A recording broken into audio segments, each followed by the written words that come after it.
The following broadcast is a copyrighted production of 412 Communications. Any non-personal retransmission of this broadcast without the express written consent of 412 Communications is hereby prohibited.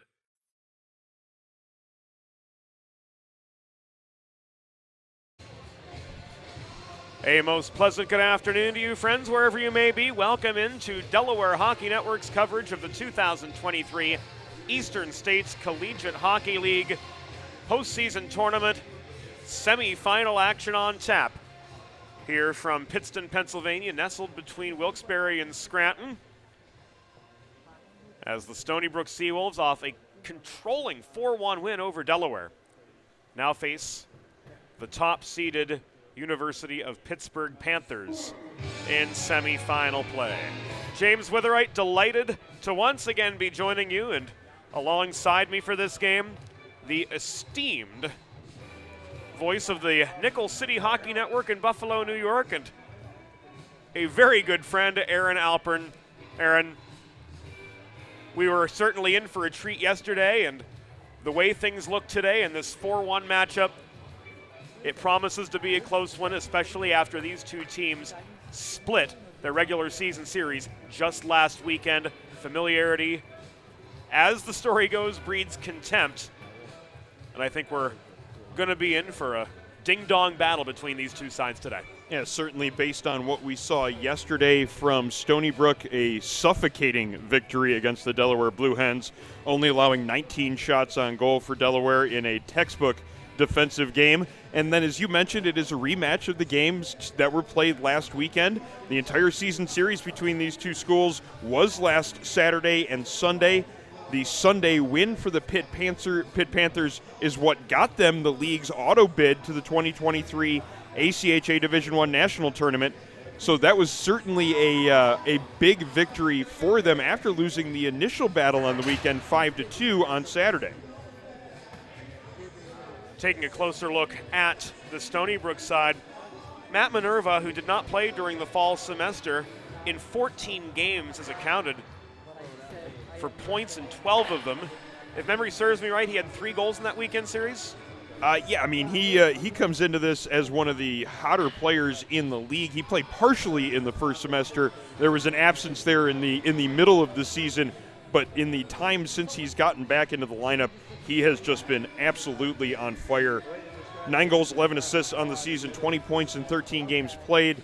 And he had 2 apples yesterday. 2 apples Big yesterday, and every single shift he was on the ice, he was either a physical or an offensive presence. Certainly one of the players to keep in mind today, number 29. Just want to talk a little bit more. That weekend split last weekend, that was big for not only a little bit of momentum for the Seawolves, because they hadn't been exactly playing their best hockey to start second semester play, a little bit uneven in terms of the record, while Pitt just flying out of the gates after the calendar turned to 2023. 10-2-1 in the 2023 portion of the schedule are the Pitt Panthers. They're going to try to extend that here today in the semifinals. The Stony Brook University Seawolves and the University of Pittsburgh Panthers.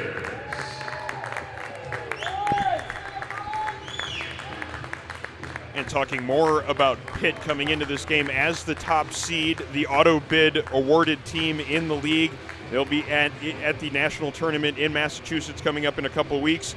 27-3 record on the season, 11-2-1 in the ESCHL, 10-2-1 since January 1st. Certainly a hot team, and one that could certainly score the puck as well. 4.5 goals per game, north of that actually on the season.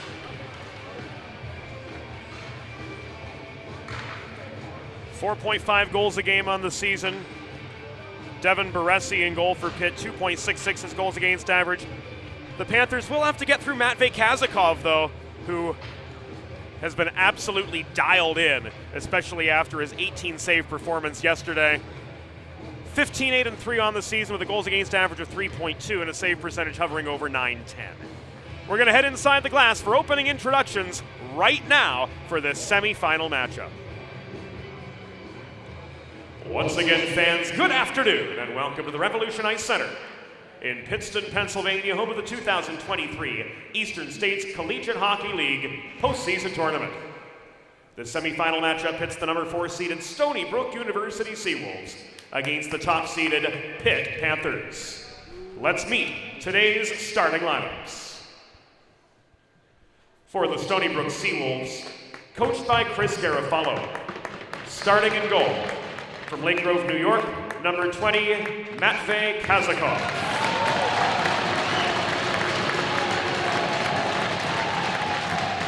On defense, number 13, Dominic Molfetto. And number 14, David Van de Zilver. At left wing, number 76, William Cormack. At right wing, number 22, Devin Pepe. And starting at center, number 16, Connor Dempsey.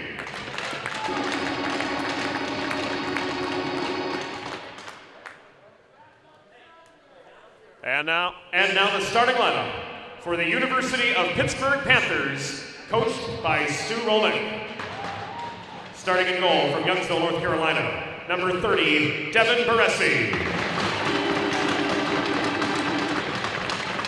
On defense, number 2, Ben Osling. And number 14, Jack Casello. At left wing, number 15, Mark Loria.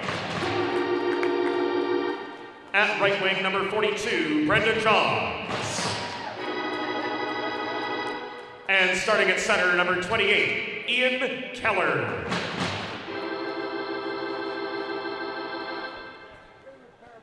The on-ice officials for this afternoon's game, as appointed by the Eastern States Collegiate Hockey League and the American Collegiate Hockey Association, are referees Jason Ellis and Jim Keegan, and linesmen Vincent Christian and Eric Ungley.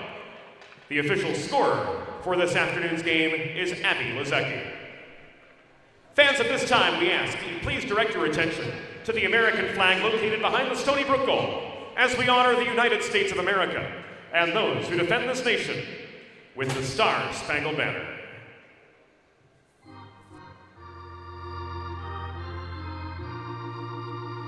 Oh, say, can you see by the dawn's early light what so proudly we hailed at the twilight's last gleaming, whose broad stripes and bright stars through the perilous fight o'er the ramparts we watched were so gallantly streaming, and the rockets' red glare, the bombs bursting in air, gave proof through the night that our flag was still there. Oh, say does that star-spangled banner yet wave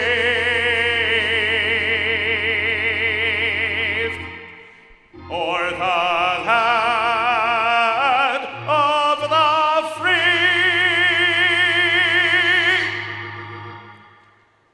and the home of the brave.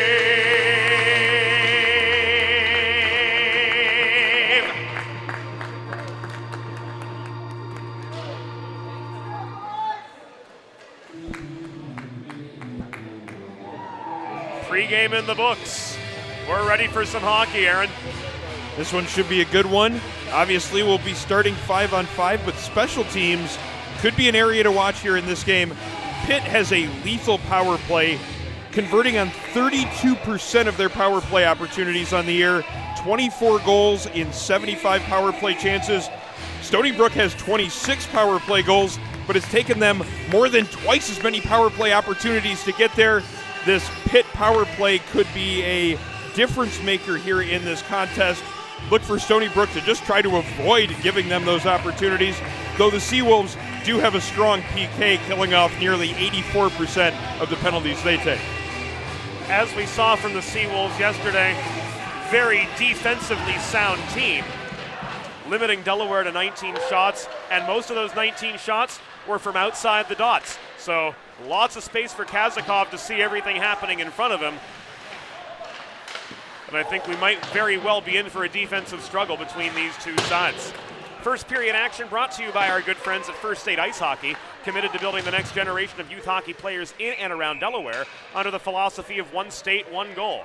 Learn more about their classes, their clinics, and their summer tournament program by visiting firststateIcehockey.com. Quick stoppage with the puck out of play 27 seconds in to the first period. And the face-off will take place in front of the Stony Brook bench. First shift mostly spent in the offensive zone for Pittsburgh. No real scoring opportunity out of it as we're get some fresh lines out there. Just not even 26 seconds into the action. Both teams Edwards trying to make sure draw. they're all getting their players all sorted out and getting on the ice, getting into the flow of the game early. Pitt head coach Stu Rolnick earlier this season recording his 200th win, that all the way back in October. That is up to 216 and counting on the season.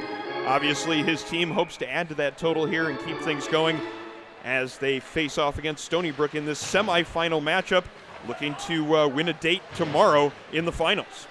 And that date will be against either Rhode Island, whose coach Joe Augustine just yesterday recorded his 700th career win behind the bench, or the other new shooters here in the Eastern States Collegiate Hockey League, the Purple Eagles from Niagara, led by Tom Moradia. Tom Moradia, in his own right, a milestone in terms of victories, but accomplished over a much shorter period of time. 50 wins over 2 seasons, quite impressive in its own right. That ain't bad at all. No. No, not at all. Face-off coming to the right of Devin Baresi in the Pitt zone. Devin Baresi, the only player in the lineup today for Pitt, not from the state of Pennsylvania. J.C. Bell, Bethel Park native, plays the puck up the far side, but it's held in by Brendan Fess. Long shot came from the opposite point, but it was quite wide. Leslie clears. Boris hacks the puck down, taking it away from Will Stutt, who couldn't chase it down up the far wall. Taking aim now is J.C. Bell, but his shot from the dot was off target. Follow-up in close. Stutt got one on net, but Matvey Kazakov came up with the save at the top of the crease. Stutt rewarded there for a good stretch at the blue line, making sure he stayed on sides. That allowed Pitt to get the zone entry successfully, and then he ended up with that scoring chance from that far circle. Off the successful breakout, Stuvey throws the puck across ice to Bell. At center, he dumps it in behind the Stony Brook goal. This comes back on the stick of Matt Miller, Lincoln University, Pennsylvania native, played at Avon Grove High School. I've seen him ever since his sophomore year in high school, and to watch him develop has certainly been a treat. This will come back in icing against Stony Brook with 2 minutes and 8 seconds gone in opening period play. Does on paper at least set up to be a defense versus offense battle. Stony Brook, we saw yesterday, a strong defensive posture that they were able to play with both through the neutral zone and in their own end. Meanwhile, it is a lethal offense from Pitt, averaging more than 4.5 goals per game, with that power play over 32% in terms of its conversion rate. And when you take into consideration Devin Baressi's 2.66 goals against average on this season, that accounts for almost a 2-goal cushion they've got over their adversaries.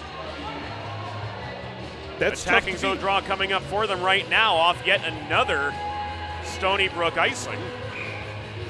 One other thing to keep an eye on here in this game, Pitt didn't play yesterday. They had the bye in the quarterfinals. They have an opportunity here early on, too.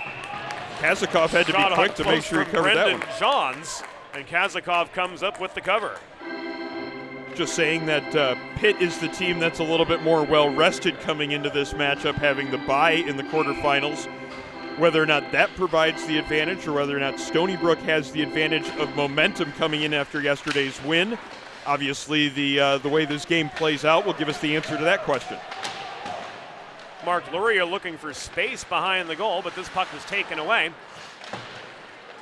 by Gallagher for Stony Brook, but not cleared. DeStefano hassled.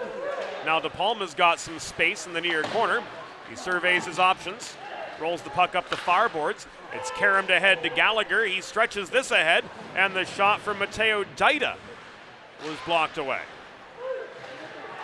3 minutes gone in the first period. Winding up from the point was Pomianic, to no avail. Rebound controlled by Keller and cleared. Walked back in by DeStefano. He takes aim from the top of the right circle, and up for the save was Devin Baresi, flashing the leather, and pretty easily so, for a break in the action, 3:18 into the game.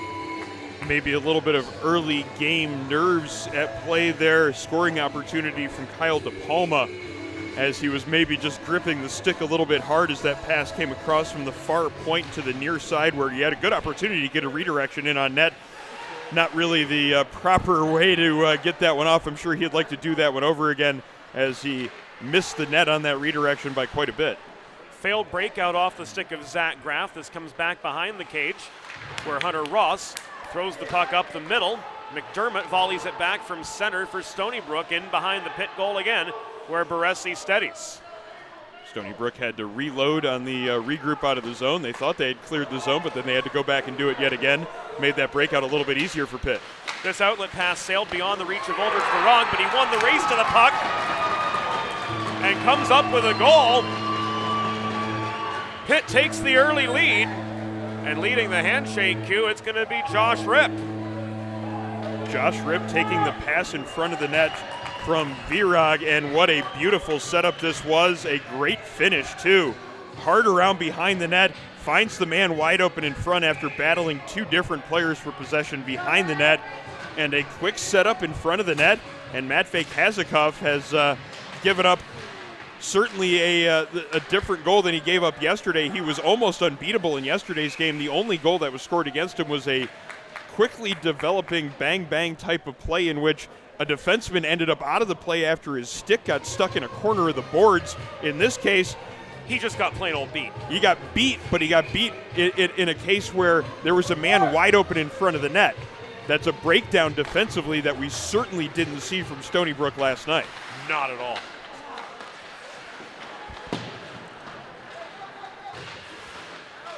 Pitt goal, his 12th of the season, scored by number 11, Josh Rip. Assisted by number 43, Aldrich Virag.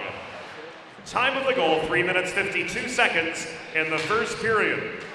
Rip's 12th from Virag at 3:52.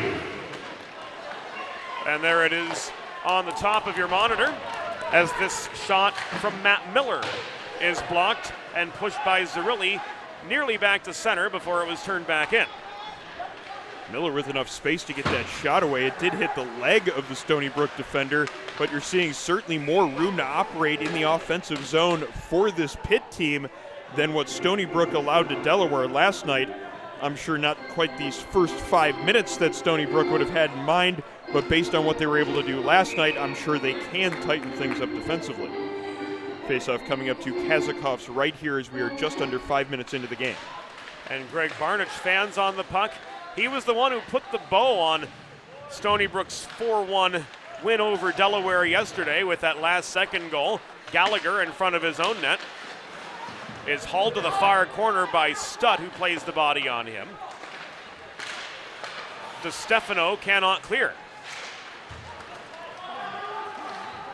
One of the themes in last night's win for Stony Brook was the fact that Delaware seemed to be a step off with a lot of the game, either a little bit off with the passes or a little bit off with some of the speed plays. In this case, this Pitt team is not that step off, and Stony Brook needs to make that adjustment to a team that is playing at top speed. And Minerva's shot just now from 45 feet was wide. Stutt cleared the puck up the near boards into the Stony Brook end. It ends up on the stick of Rob DeStefano. Swarming defense there from Pitt in the neutral zone, forcing a turnover. DeStefano's stick was lifted by Leslie as they charged after a loose puck in the referee crease. And now we have an icing against Pitt with 13:56 to go in opening period play. The Delaware Hockey Network is brought to you by our presenting partners, the law office of Long and Greenberg. If you've been injured on the job or in a car accident, you know how challenging and overwhelming the recovery process can be. That's why having a trusted and caring representative by your side is essential to help you navigate the complex world of workers' compensation and personal injury. The law office of Long and Greenberg will guide you through every step of the process, from filing your claim to representing you in hearings and appeals. Call the law office of Long and Greenberg at 302-466-LONG to schedule a free consultation. That's 302-466-LONG. Presenting partners of the Delaware Hockey Network. Pitt on the re-entry led by Hunter Ross, but a poke check from McDermott regains the puck for his Stony Brook Seawolves. Breakout from Daida to Pomianic. Between the train tracks, though, his stick was lifted and the puck taken away from him. Panthers clear. And Boris recovers behind his own net. We're at the 7-minute mark of the first period. Stretch pass gone awry, but it was tipped, so icing was waved off. And now the other direction. The Panthers send the puck. Molfetto takes a hip check from Pezo. Net front feed coming from Virag again. Looking to set up a second Panther goal, but to no avail that time.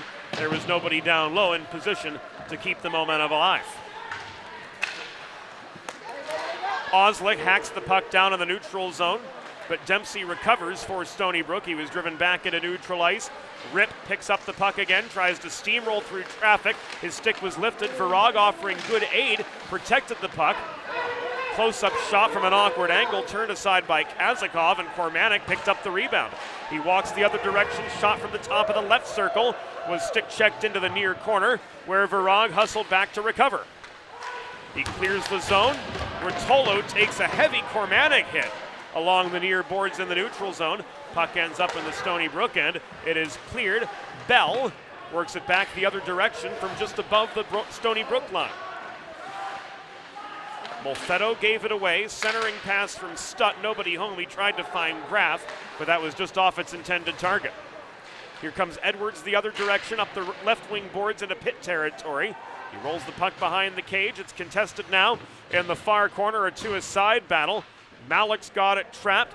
Bandy's at the center of the battle, pitchforking away. J.C. Bell emerges with the puck, and he floats this up ice, but not out, as barely protecting the line, Aiden Gallagher held the zone, but gave the puck away shortly thereafter.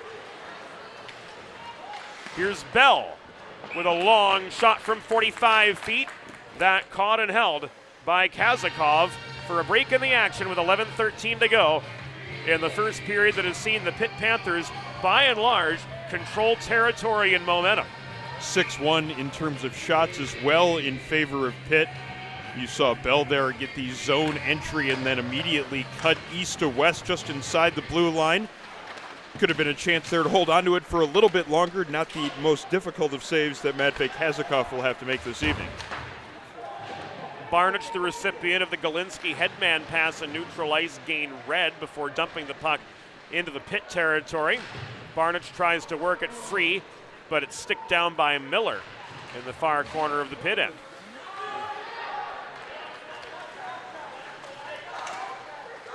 Working up ice was Orban, leading to a drop pass and a shot from the point. Net is dislodged behind Kazakov with 10 minutes and 40 seconds to go in opening period play. That was a strange-looking redirection in terms of where the puck ended up. After going up in the air off the equipment of the netminder Kazakov, landed on the corner, the top corner of the net, above the netminder's right shoulder. He had to scramble to get back into position. It was in that slide back from his left to his right towards the near post. Kazakov ended up knocking the post off of its moorings, and now Stony Brook with the chance to get that puck up ice after that faceoff. But DiStefano couldn't connect with Minerva on the breakout pass. Hunter Ross patrolling neutral ice, turn play back in for the Stony Brook end. Turning and shooting was Ian Keller. Kazakov got the better of him. Minerva brings the rebound down. He was hassled by Luria, but found Barnich on the cross-ice feed to regain the pit line. Barnich's shot disrupted. Rotolo kept the heat on him. Follow-up chance came from Boris the other way, but again, that was off its target, and we're nearing the halfway point of the first period. A puck out of play gives us another break in the action. Stony Brook certainly going to have to earn their ice a little bit more tonight than possibly you could say happened last night. The forecheck from Pitt is swarming in the offensive zone. Not a whole lot of time and space if the Stony Brook players are not quick to make their decisions and get that puck up ice to a waiting teammate. Just a little bit of that added adjustment that the Sea Wolves will have to make against the top-seeded Pitt Panthers. Virag headmans the puck to Pezo as the Panthers work coast to coast again. McDermott leaves it again behind the goal for Pomianic.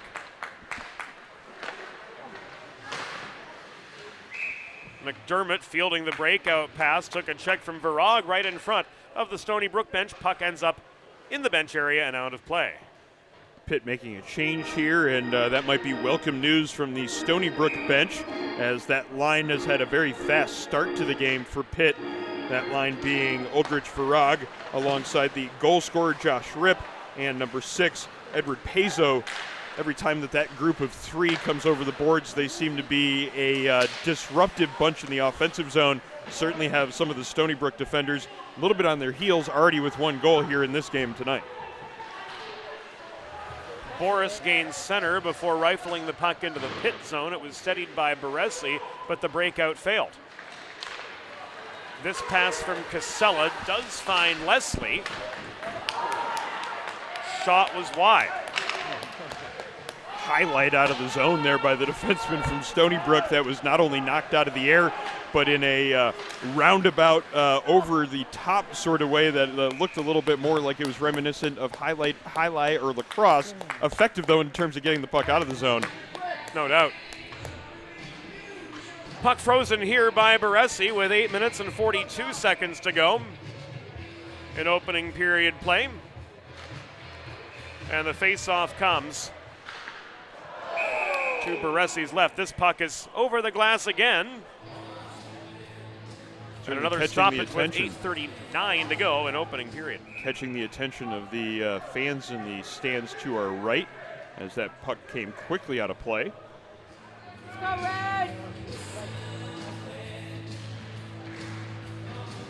Dempsey lines up for another attacking zone draw, but Pitt's had the upper hand in the face-off circle for the most part. Here a 2-on-2 attack led by Orban, who slaloms through traffic.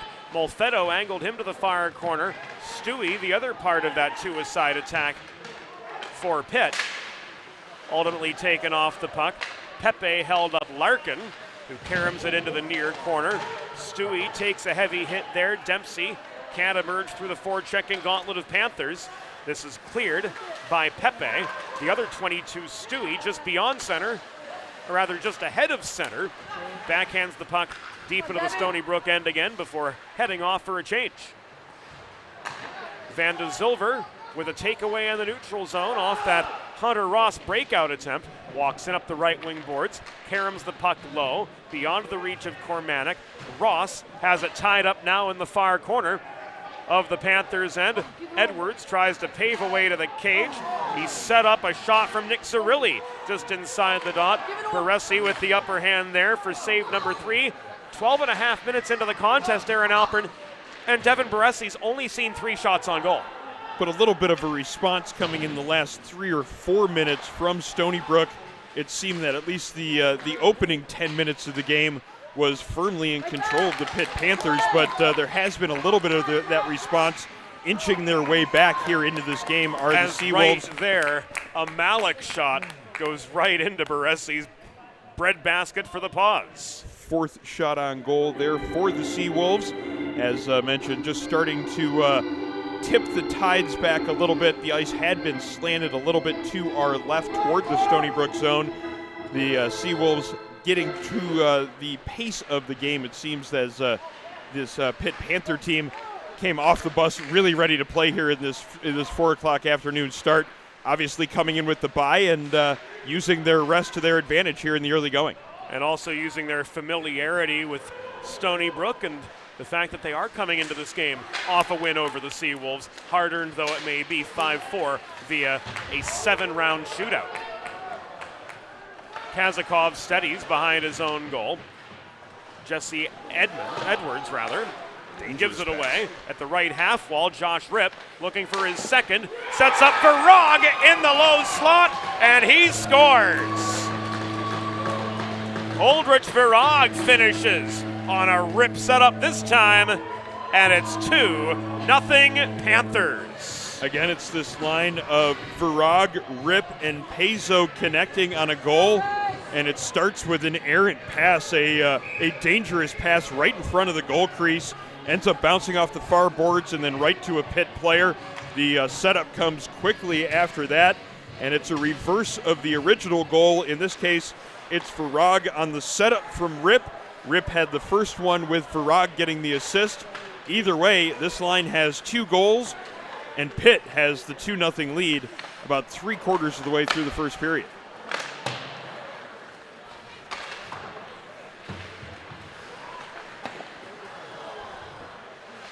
Pitt goal, his 15th of the season, scored by number 43, Oldrich Virag.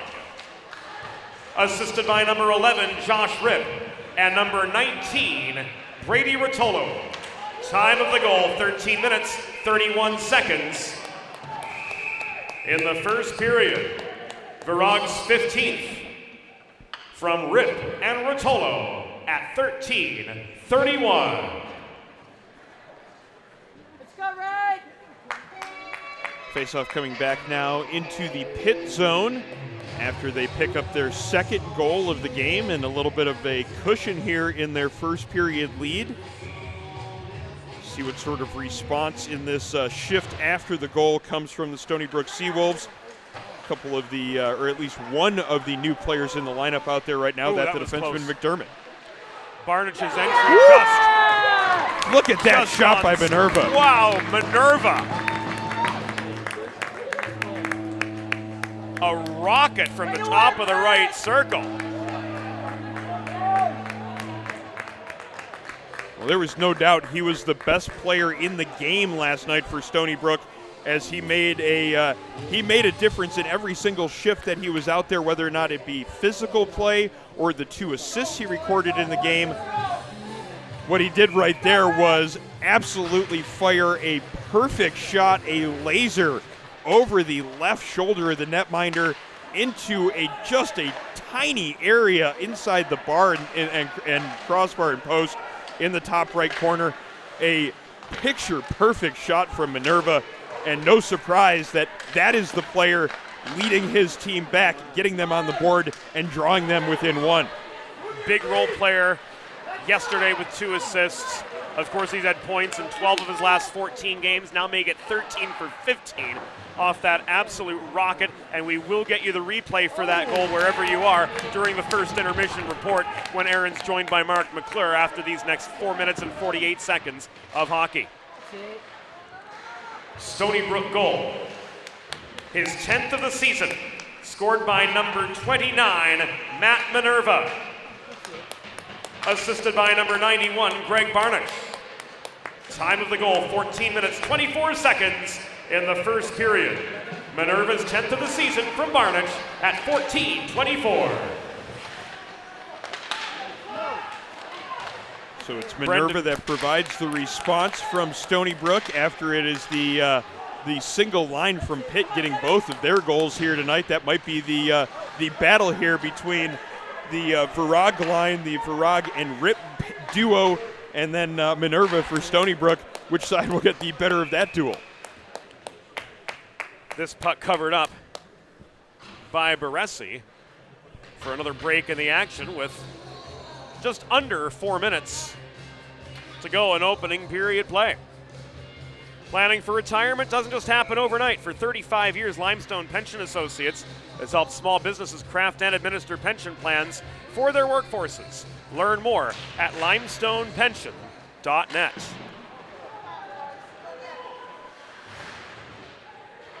As far as who gets the better of that battle, still too early to tell, I'd say, Aaron. We've got 44 minutes of hockey left. They're out there against each other right now. Minerva out there in the offensive zone, and the duo from Pitt out there trying to defend. Galinsky tried to get a shot through, but Rip was on him pretty tight in the slot.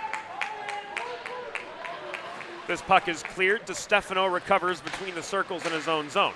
He backhands it toward Minerva up the far side. He gets stood up by Casella, who was then bodied down away from the puck, but not severely enough to draw the ire of the men in the orange armbands. Final 3 minutes and 12 seconds of the first period. Minerva clears, and this will, barring an act of God, come back in icing. And as predicted, it did exactly that. Come back to the zone to our left on an icing call. It's a 2-1 hockey game. This has been an entertaining one so far in the first 17 minutes. I could listen to you all day, Aaron. Well, if you insist, I will talk at length if needed. Face-off coming here to the blocker hand side of Matvey Kazakov. Already been called on to face 8 different shots on goal today. That shot from the point off the stick of Jack Casella was blocked as it worked through the high slot. Casella back into his own zone. Does find Stutt on the breakout. Headman to Bell up the left wing boards. Stutt protects the point off a failed clearing attempt from the red-clad Stony Brook Seawolves.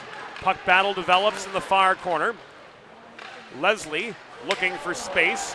Kept high in the zone. He turns, he shoots, but it's wide of the near post of the Stony Brook goal. Kazakov playing the edge of the crease. Didn't have to move a muscle there. Great instincts, though, from Leslie to field that lane opening up. Quickly pivoted and drove towards the net. Had a lot of room right down Broadway. Just couldn't quite get the shot on goal. Seawolves set up on the offensive. Shot from Boris is held onto by Pitt netminder Devin Baresi for save number 6 on 7 total shots faced to this point in the game. 2 minutes and 8 seconds to go in the first period. Panthers pinned in their zone now, protecting a 2-1 lead. Baresi wasn't asked to make many saves in the early going here, but certainly the second half of the period has been a little bit more in his zone. But Pitt now up in the offensive side of things. Looking for a second was Rip, but he couldn't get the backhand shot away from close range as he was being herded behind the goal. Net front feed from Bandy. Didn't connect with Pezo on what was effectively a backdoor setup from distance. Here's Dida back the other way. Bobbing and weaving through traffic, but a stick lift from Bandy in close took the puck away from him. Nick Bandy the other way. Finds Pezo on the breakout, but he's plastered to the near glass by Van de Zilver and subsequently stripped of the puck. Coming back in from neutral territory, Hunter Ross didn't have the timing right, and his entry will be called back offside. Minute 22 now to go here in first period play. Almost dead even in terms of shots on goal, just one extra shot on goal for Pitt, and the 2-1 lead along with that. As play continues here in the neutral zone with Stony Brook finding control and moving it up ice. Cormanic flips the puck behind the cage to Dempsey. That batted away by Baresi to the far side. Thrown back in close by Pepe. Cormanic hassled net front. 1 minute remaining in the period. 1 minute. Casually batted away by the netminder there. That looked like a soft volley in tennis. But it looked like he was, I don't know, brushing a fly off his sleeve or some such. Puck tied up in the near corner of the Stony Brook zone. That battle beyond the view of either of our cameras here. Emerging with the puck is Orbit. He couldn't set anything up net front. This puck rolls back to center, where it's corralled by Ross. Stewie gains the center line, throws a long shot in off the pads of Matvey Kazakov. Now with 16 seconds to go, the Seawolves are back on the offensive. A high stick on the puck forced the Seawolves to put the brakes on, and that enabled Ross to work play into neutral ice. Final 5 seconds ticking away. Galinsky with too much space to cover. Flipped the puck to his left in Minerva, but that shot came right at the horn, bringing us to the conclusion of the first period. Through 20 minutes the score. Pitt Panthers 2, Stony Brook Seawolves 1. We'll take a break here on the Delaware Hockey Network, and it's all brought to you by the law office of Long and Reed. There's nothing all-American quite like a good old-fashioned barbecue. Sid's Barbecue and Jerky brings the most tender and flavorful pulled pork, brisket, and barbecue chicken to the tri-state area, and is sure to turn your next gathering into a truly all-American event. Visit Sid's on Ridge Road in Claymont, Delaware, or place your next catering order at sidsbbqandjerky.com.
rink for the 2023 Eastern States Collegiate Hockey League playoffs here on the Delaware Hockey Network.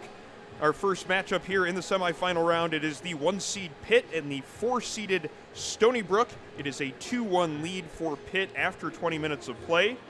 Hello, I'm Aaron Elpern alongside Mark McClure for our intermission report.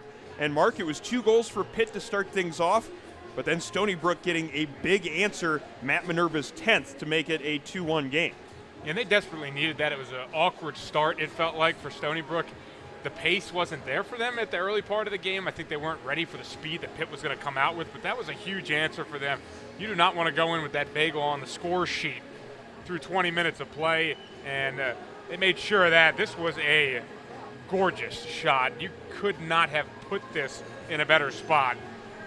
Minerva just took his time and didn't look nervous during that shot. Picked his placement out perfectly. Yeah, he just kind of dusted the puck off perfectly and gave himself enough room on that move where he was settling it down that allowed that kind of gave the defenseman the thought the shot was coming a little bit quicker, got into a defensive position, and that kind of created the screen. And then the shot over the left-hand shoulder couldn't have been any better placed, that's for sure. Really is what Minerva is matching what he is getting from the opponents here in Pitt, and specifically the line of Aldrich Farag, Josh Ripp, and Edward Pezzo. They have been locked in here in this game. They have both of the goals here for Pitt in this game, one coming from Ripp, the second one coming from Farag. Yeah, and they just have the chemistry of a top line. You know exactly where they need to be. Look at that space created right there. Ripp right in front, right where he needed to be. Teammate barely had to look to know where he was at, and then here's Ripp returning the favor, going around that backside. Nice room right in the middle, and bang, Farag sticks it in the back of the net. They have Stony Brook trying to cover a lot of ice out there, and they're getting opportunities in the middle, in the slot. There's enough room for them to operate to create these difficult chances. I feel like the second period, and at least the second half of the first period, was one in which Stony Brook had to make a bit of an adjustment from last night's game to today's game. The opponent, obviously the higher seed opponent, you can expect to see a little bit more of a difficult matchup than what you saw in the earlier round. But here, certainly the difference between last night's game for Stony Brook and today's game is the opponent is moving that much quicker, and their reactions need to be that much quicker in concert. They just felt really comfortable yesterday defensively with what they were doing, and Pitt's making them really uncomfortable. The forecheck has been really aggressive from Pitt in this game, so Stony Brook really got caught on their heels, and you had talked about right after Pitt scored the second goal, it was going to be about how Stony Brook responded on that next shift. Well, it didn't take much longer for them to score that goal. They finally got themselves into this game, and they're right in it, down just the one goal, but they have to keep that constant speed up for the next 40 minutes. That's certainly one of the things that is extremely difficult to do in this game when the tide is going against you without the use of a timeout or an intermission to actually stop things, slow it down, and get it moving in the proper direction the way Stony Brook did in that period. They're going to have to continue to do everything they did late in the period and do it a little bit better if they're going to be able to keep up with Pitt for the rest of this game. Yeah, it can't be a one-stop thing. They can't come back out here to start the second period and start that same slow, struggling sort of offense. They have to immediately be ready, come out guns blazing, ready to chase this Pitt team around, because they're going to need to continue to play at this frenetic pace if they're going to want an opportunity to tie this game up and go from there. One of 2 semifinal matchups here on this semifinal Saturday in the Eastern States Collegiate Hockey League. Later on, we will have Niagara squaring off against Rhode Island. So one spot in the final tomorrow will be decided over the next 2 periods. The other later on tonight. Certainly stay tuned for that broadcast coming up later on the Delaware Hockey Network. Still 40 minutes of play here from the Revolution Ice Center in Pittston, Pennsylvania, nestled right between the towns of Scranton and Wilkes-Barre. And we're certainly excited to see what the rest of our broadcast has in store. We'll be back here in about 5 minutes for second period action.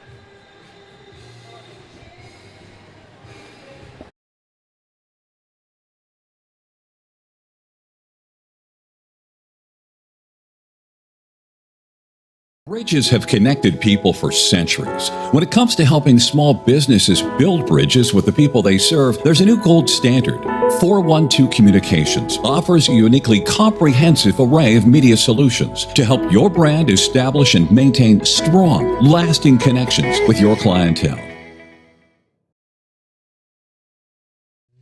Watching the game or tailgating with friends? Score big and serve in style with Primo Hoagie's party trays and sampler platters. There is no bigger crowd pleaser than Primo Hoagie's, made only with the highest quality Thuman's meats and cheese, sliced fresh to order and served on Primo's award-winning seeded rolls. You get the best tasting hoagies in the area and save yourself the prep time. Stop into your local neighborhood Primo Hoagie's on Baltimore Pike in Kennett Square, Pennsylvania, or order your tray online at PrimoHoagies.com. It's not just a hoagie, it's a Primo. Think about it. The trash and recycling bins in our homes, even with normal use, are places where harmful bacteria like Salmonella and E. coli can multiply by the thousands. But like anyone, you want to keep your home and your family as healthy as possible. Delaware Trash Can Cleaning can help. They sanitize your trash cans with high-pressure hot water jets that can kill over 99% of the germs and bacteria in your cans in just a few minutes. To schedule your first cleaning, call 302-310-9075 or visit DelawareTrashCanCleaning.com.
It's time for the second period. Let's head back upstairs to James Witherite. Thank you, Norm Borg. Welcome back into the Delaware Hockey Network's coverage of the Eastern States Collegiate Hockey League postseason tournament. DHN coverage brought to you by the Law Office of Long and Greenberg. And through the first 20 minutes, Pitt, as Aaron Alpern and Mark McClure talked about during the intermission report, off to a strong start, but Matt Minerva getting the Seawolves on the board late in the first period has cut the Panthers' lead in half. Second period action brought to you by the Hooper family, longtime supporters of University of Delaware hockey and of today's coverage of the ESCHL postseason tournament. A hand pass against Stony Brook will send them back into their own zone just 9 seconds in to the second period. Matt Minerva getting the Seawolves on the board there late in the first period, following up on his strong game last night. Assist on that goal being added to Matthew McDermott, one of the additional players in the lineup here today for Stony Brook. Just a couple of different changes from last night's lineup to today's lineup. McDermott and Philip Pomianic into the lineup to counter this fresher Pitt side. And the chess match just continues through the first period, as you saw both coaches making a pair of changes in the last minute of play. The second change coming under the 30-second mark. You can tell that both sides are really locked into this one. Stu Rolnick trying to play the line matches as close as he possibly can. As we saw late in that first period,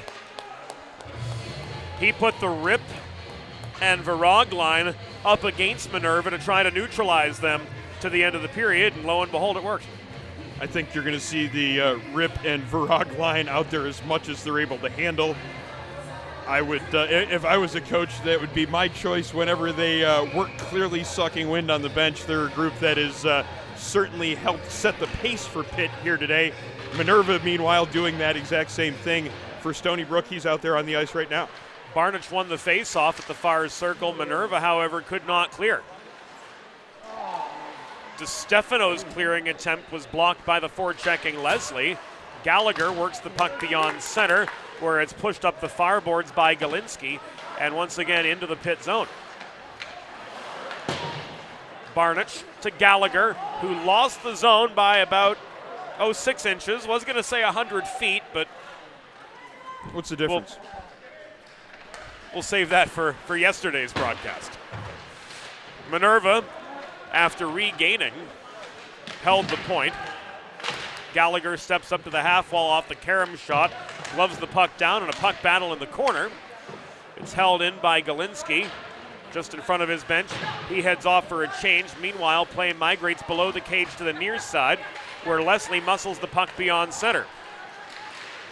Bell takes aim from close. Kazakov directed the puck to the far side after the textbook save. Boris again clears.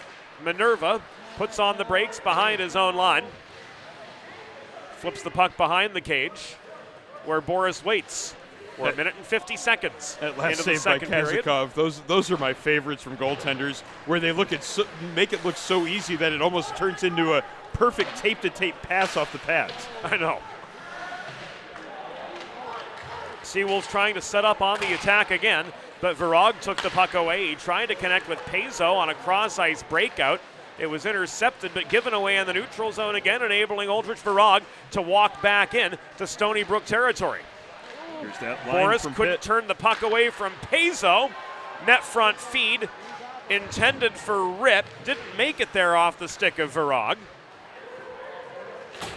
And now Edwards will try to set up a more deliberate counterattack for his Stony Brook Seawolves. We're 2.5 minutes plus into the second period of a 2-1 hockey game. Panthers maintaining their advantage, although it was cut in half by the aforementioned and oft-celebrated Matt Minerva.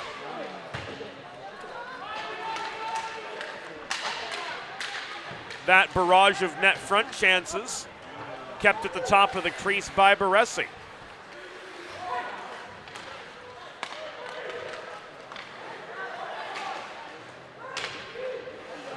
Stewie pushes in up the left wing boards, met by Van de Zilver. Turning and shooting was Orban. Kazakov with the save on him. Given a lot of time to let that shot go, too. Not the usual kind of defensive swarming action that we see from this Seawolves team last night. Good block there, however. Getting more back into the proper side of defense here from the Seawolves. Ends up being blocked out of play. Is what gives us the stoppage with 16:31 to go in the second period. It's going to stay back in the Stony Brook zone. Face-off will be to the right of Matvei Kazakov. Dempsey and Keller took the draw. Oslick chases the cleared puck. Failed to connect with Luria on the diagonal breakout. This is cleared off the glass. Chased up ice by Dempsey after the DiStefano setup. DiStefano risked the puck hard into the Pitt zone. Kormanek spun Oslick off his feet, vying for the puck just above the far corner. It's now controlled by Casella. Not cleared before Pepe could bring it down, but that puck a little too hard for him to handle just over the blue line. Another high-grade chance there from Pitt. Kazakov had to make a save on. Didn't have nearly as many of those types of opportunities last night against Delaware. Kazakov being asked to be a little bit better than he was in last night's game. He's going to have to continue to be that way to keep his team in it. This shot from Leslie was sticked off its line. Puck is loose in front, corralled by Barnish. He works it up the far side, just out of the zone, before it was gathered back in by Leslie just above the line. DiStefano lost his footing. Barnich backhands the puck to Minerva, but not out. Holding the right point was Danny Larkin for Pitt. Bell off the cross-ice pass was stripped of the puck. He gains it at center again, absorbing a Gallagher open ice hit. And that opens the door for Stony Brook to seek the equalizer, but the Barnich headman setup was tipped offline. DiStefano off a cross-slot feed from Minerva. Saw his shot from 30 feet stick checked offline. Here the other way comes Edward Pezzo, and he scores for the Panthers.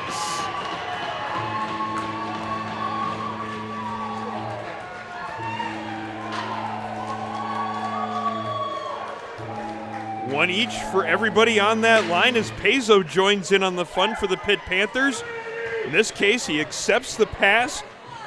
Virag setting him up and getting him into that spot where he was able to let that shot go. The stop was made by Kazakov. But the puck just trickled in after that initial save. Just didn't get quite enough of the save to keep it from continuing its momentum over the goal line. Enough on the shot. And now the entire line of Pezzo, Rip, and Virag each have a goal. And they have gotten their Pitt Panthers a 3-0 lead.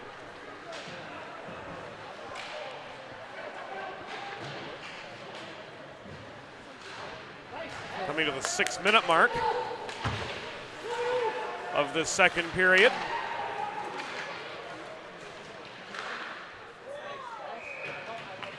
And we'll get the particulars on the Pezzo goal, which made it 3-1, here shortly as we wait for the official word from official scorer Abby Lazecki on the assists.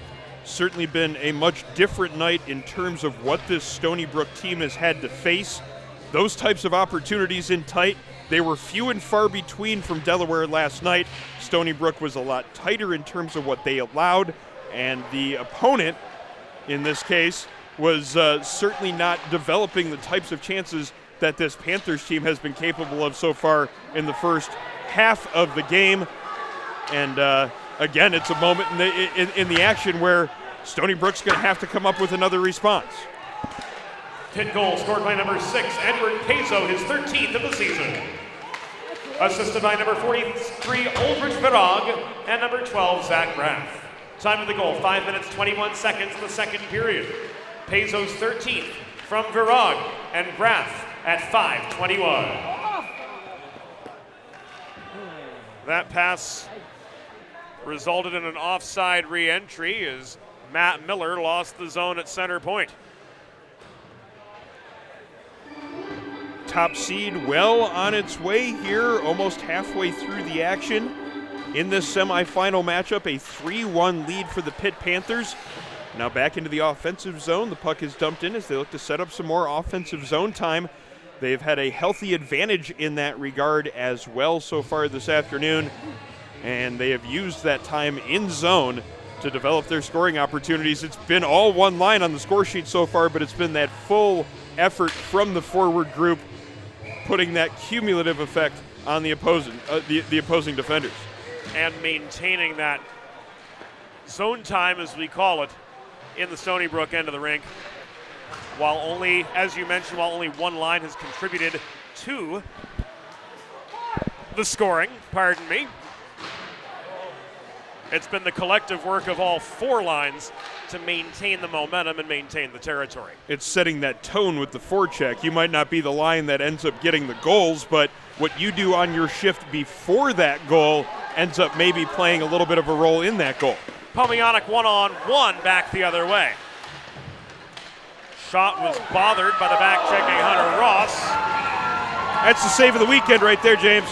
Absolutely, and we've got another look at it right now. Devin Baresi sliding from right to left and kicking the pad out. Watch this one. He made the initial save there. That was a certain goal, I thought. Oh, my goodness.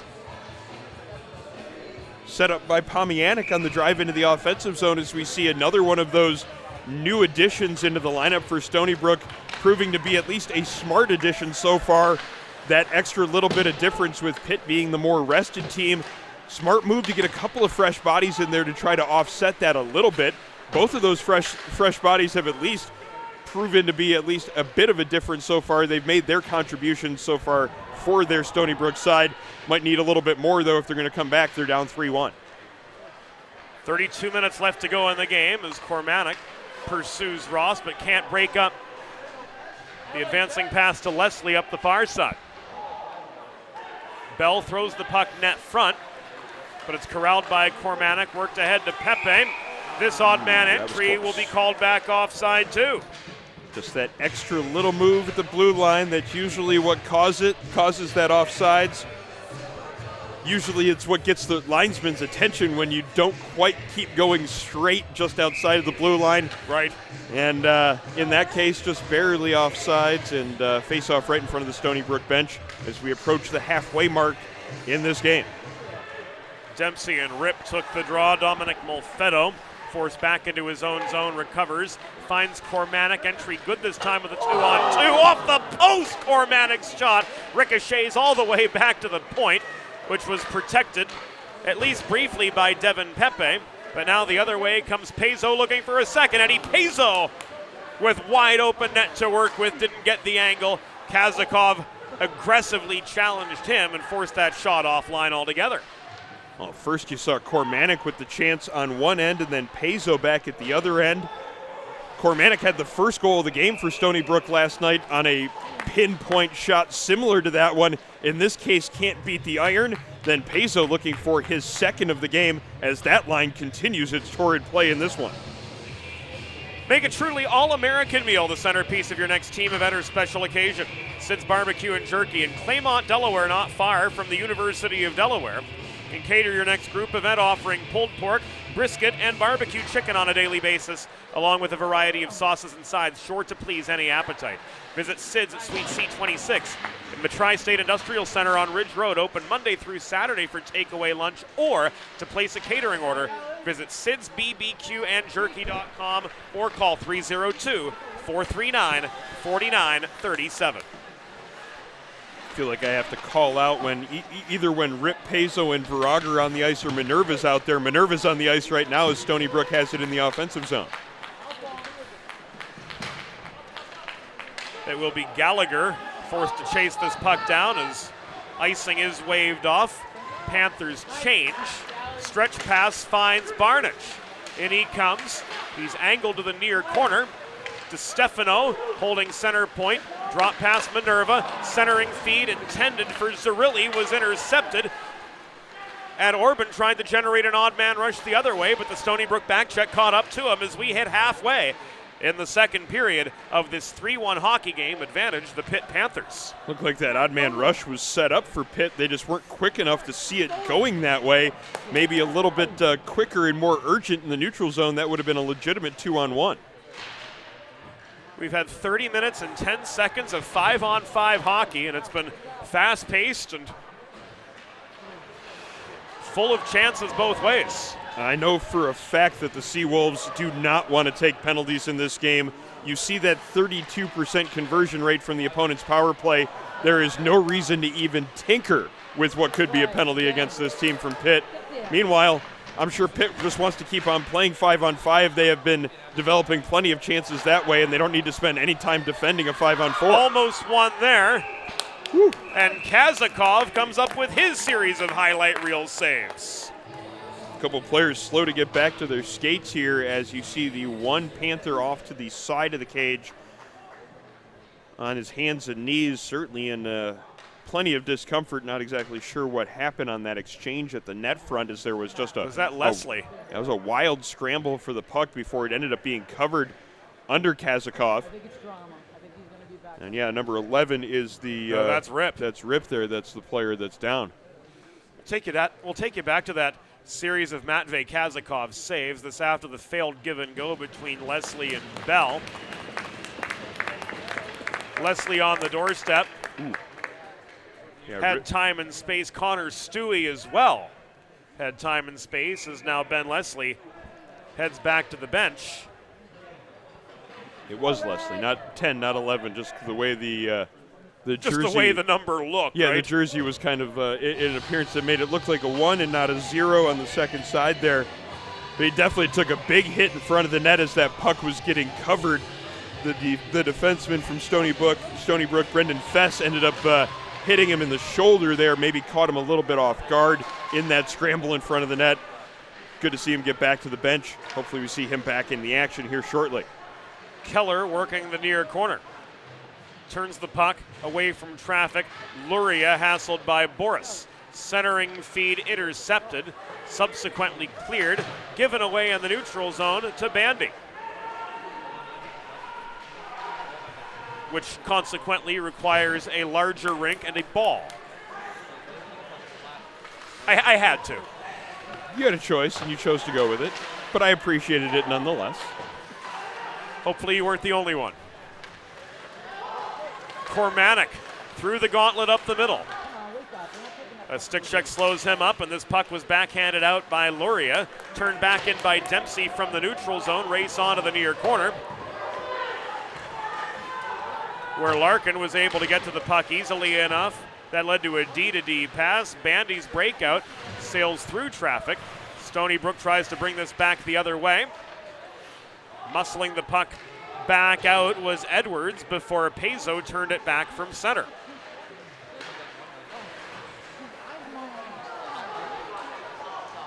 Intercepted breakout.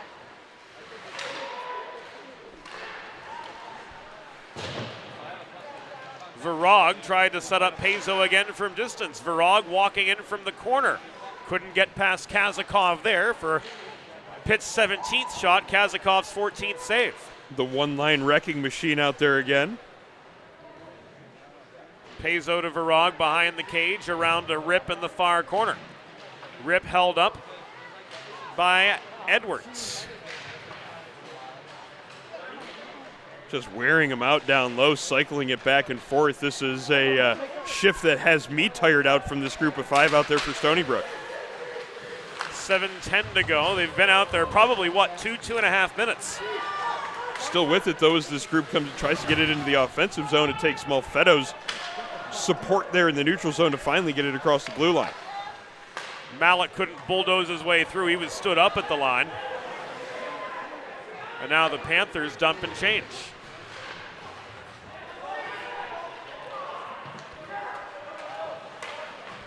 No icing here. Baresi was pretty sure of it, too. Bell throws the puck toward the cage from the corner, takes contact off the play. Bell again. Leaves this to Leslie. Net front feed to Bell. Kazakov covers. And we've got ourselves some extracurriculars in front of the net.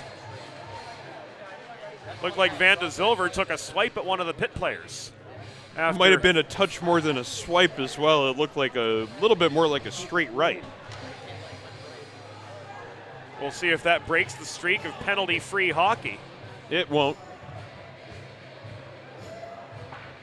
Referee's just having a bit of a conversation. That's about it. Back to the bench. Come on, Matt. Minerva. He might have to do it all here for Stony Brook. He's already got one here tonight. Now he's out there setting up in front looking for a pass. Barnage tied up in the corner. Gives the puck away to Casella. Casella chips it off the near boards. Oh, penalty on Minerva now. Delayed penalty coming up against Stony Brook as Baresi hustles back to the bench. Long skate to get back to the bench here in the second period. Finally got there, though. Now they have the 6th skater out. Casella comes in. This is touched by Barnage, and that will send Pitt to the Primo power play. First penalty of the game here, almost 35 minutes into the action. And this was the dangerous power play unit that we talked about in the pregame. We knew that Stony Brook was going to be loath to give any opportunities to Pitt on the power play. 32% conversion rate on the season. They've scored 24 goals in 75 opportunities with the power play. Just the comparison to Stony Brook. Stony Brook, they have 26 goals in the power play, but it's taken them over 150 opportunities to get there. That 32% conversion rate is more than strong. It is stellar, as was that glove save. Stony Brook penalty assist to number 29, Matt Minerva, 2 minutes for roughing. Time of the penalty, 14 minutes, 26 seconds in the second period. Minerva 2 for roughing at 14:26. So a Primo power play starts for the Pitt Panthers. You too can score on the Primo power play. Visit your local neighborhood Primo Hoagies on Baltimore Pike in Kennett Square, Pennsylvania when you're in the area, or order your next party tray online at primohoagies.com. Rip tried to go coast to coast for a second goal, but a poke check roundabout the near dot slowed him up. Keller the other way, a stick lift disrupts his progress. Luria cycles to Rip. Back it comes to Casella from the left point. He walks the line. Just over a minute to go on this Primo power play for Pitt. Casella puts on the brake, surveys his options, leaves this to Virag center point. Centering feed, bounces off Pezo's stick and ends up in the corner of the Stony Brook zone where a two-a-side battle develops. Fairly aggressive penalty kill here from Stony Brook, not only putting pressure on the puck, but also being physical here in this this penalty kill, and they've a minute 15 gone in it so far. Three-a-side battle ultimately went to Ben Leslie, pitchforking the puck away. Good to see him back in action. Virag off a cross-ice setup, denied by Kazakov. And again, Stony Brook delivering that message of you are not welcome at our net front after our netminder makes a stop as they continue with that conversation behind the net. both linesmen having to enter the fray to make sure it doesn't spill out of control.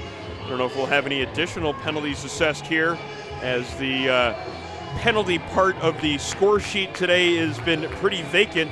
Just the 1 2-minute minor here, in this case to Minerva, 35 seconds left on that one. Face-off will take place to Kazakov's right as we continue 5-on-4, half a minute to go on the Pitt Primo power play. The setup to Stutt didn't connect at the dot. One-timer from Virag. Looked like Kazakov got a piece of it to direct the puck over the crossbar, but it's ultimately cleared over the benches and out of play. I think it might have changed directions in front of Kazakov even before that. So good of him to at least get a piece of that one to make the stop. Face-off now coming in the neutral zone. Still 16 seconds remaining on the power play.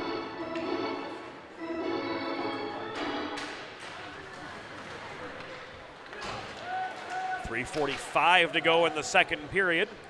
Graf on the re-entry. Floats the puck behind the Stony Brook goal where Kazakov steadied. Final seconds of the Minerva penalty tick away as Ross fields the puck directly in front of the Stony Brook penalty box. Here a shot from Orban is skied high over the glass and out. That is the unfortunate roll of the puck getting you right there. That was a gift 2-on-1 after the penalty kill was finished. It looked like Stony Brook was about to gain some momentum after successfully keeping this vaunted attack from getting a goal on the power play. That 2-on-1 developed, and the roll of the puck went to the Seawolves' benefit there as it just went on edge before the Panther let that shot go. Those types of opportunities shouldn't be allowed anymore here in this game if the Seawolves are going to come back against this dangerous Pitt offense. Final 200 seconds of the second period upon us. In comes Cormanic rather, into Pitt territory. He tries to pave a way through the train tracks, but he's hauled by Bell outside the slot, and his stick was lifted as he tried to shoot. Race on for a loose puck. It's picked up by J.C. Bell. Flip to Leslie, but Boris takes it away from him. Boris absorbs a hard check, and this is going to be called a charge. Well, we had no penalties for quite a while here in this game. It was well over 30 minutes into the action before we got the first penalty, that one going against Stony Brook. Now we have the penalty going against Pitt, and so now a chance for the Seawolves to draw within one on the power play. In the last 3 minutes here of the period, big chance here in a frame that saw Pitt now go ahead by this current 3-1 score.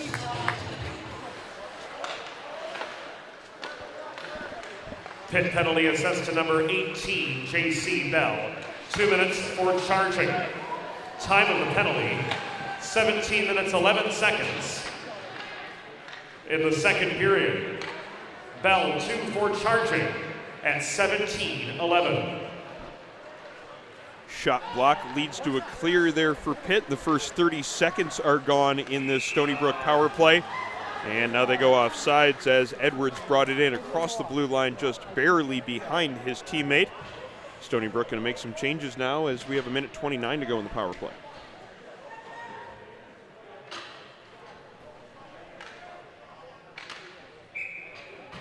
Minerva out there for this last 3 quarters of the man advantage, setting up in what appears to be a defensive position over there where he accepts the pass right after the faceoff. Van de Zilver and Cormanic working the near side. Pursuing the puck is Malik behind the goal. Minerva just held the right point. That went off the stanchion there. That should have been a whistle.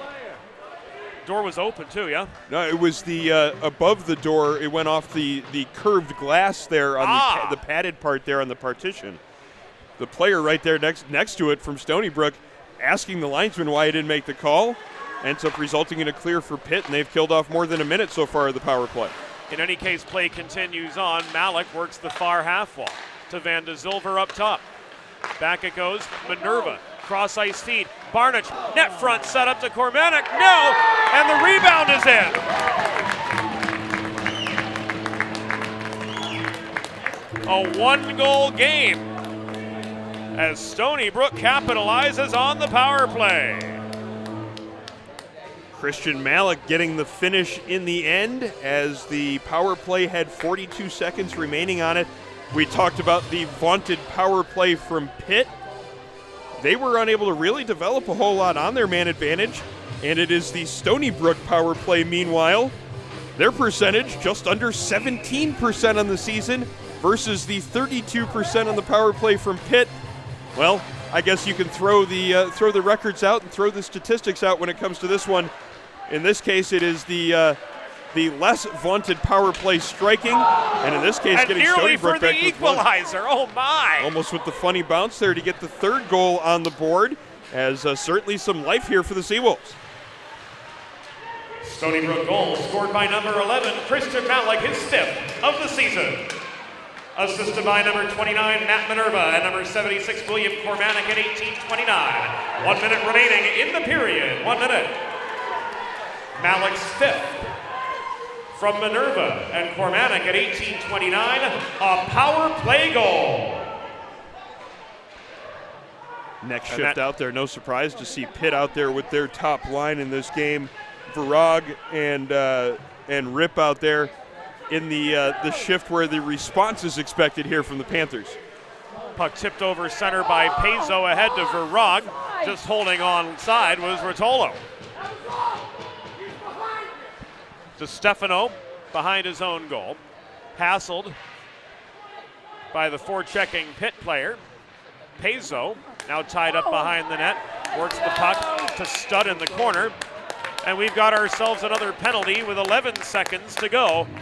Make that 12 seconds to go in the period. There were several near penalties there in the preceding 30 seconds.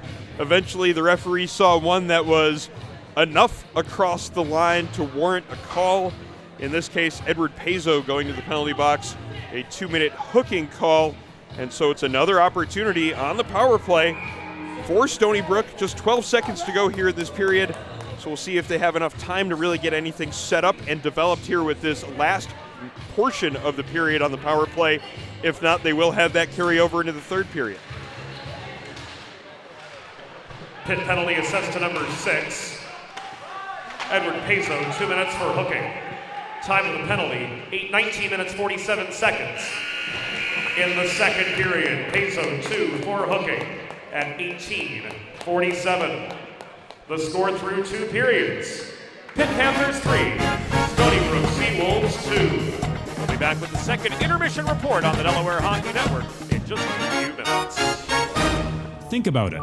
The trash and recycling bins in our homes, even with normal use, are places where harmful bacteria like Salmonella and E. coli can multiply by the thousands. But like anyone, you want to keep your home and your family as healthy as possible. Delaware Trash Can Cleaning can help. They sanitize your trash cans with high-pressure hot water jets that can kill over 99% of the germs and bacteria in your cans in just a few minutes. To schedule your first cleaning, call 302-310-9075 or visit DelawareTrashCanCleaning.com. Watching the game or tailgating with friends? Score big and serve in style with Primo Hoagie's party trays and sampler platters.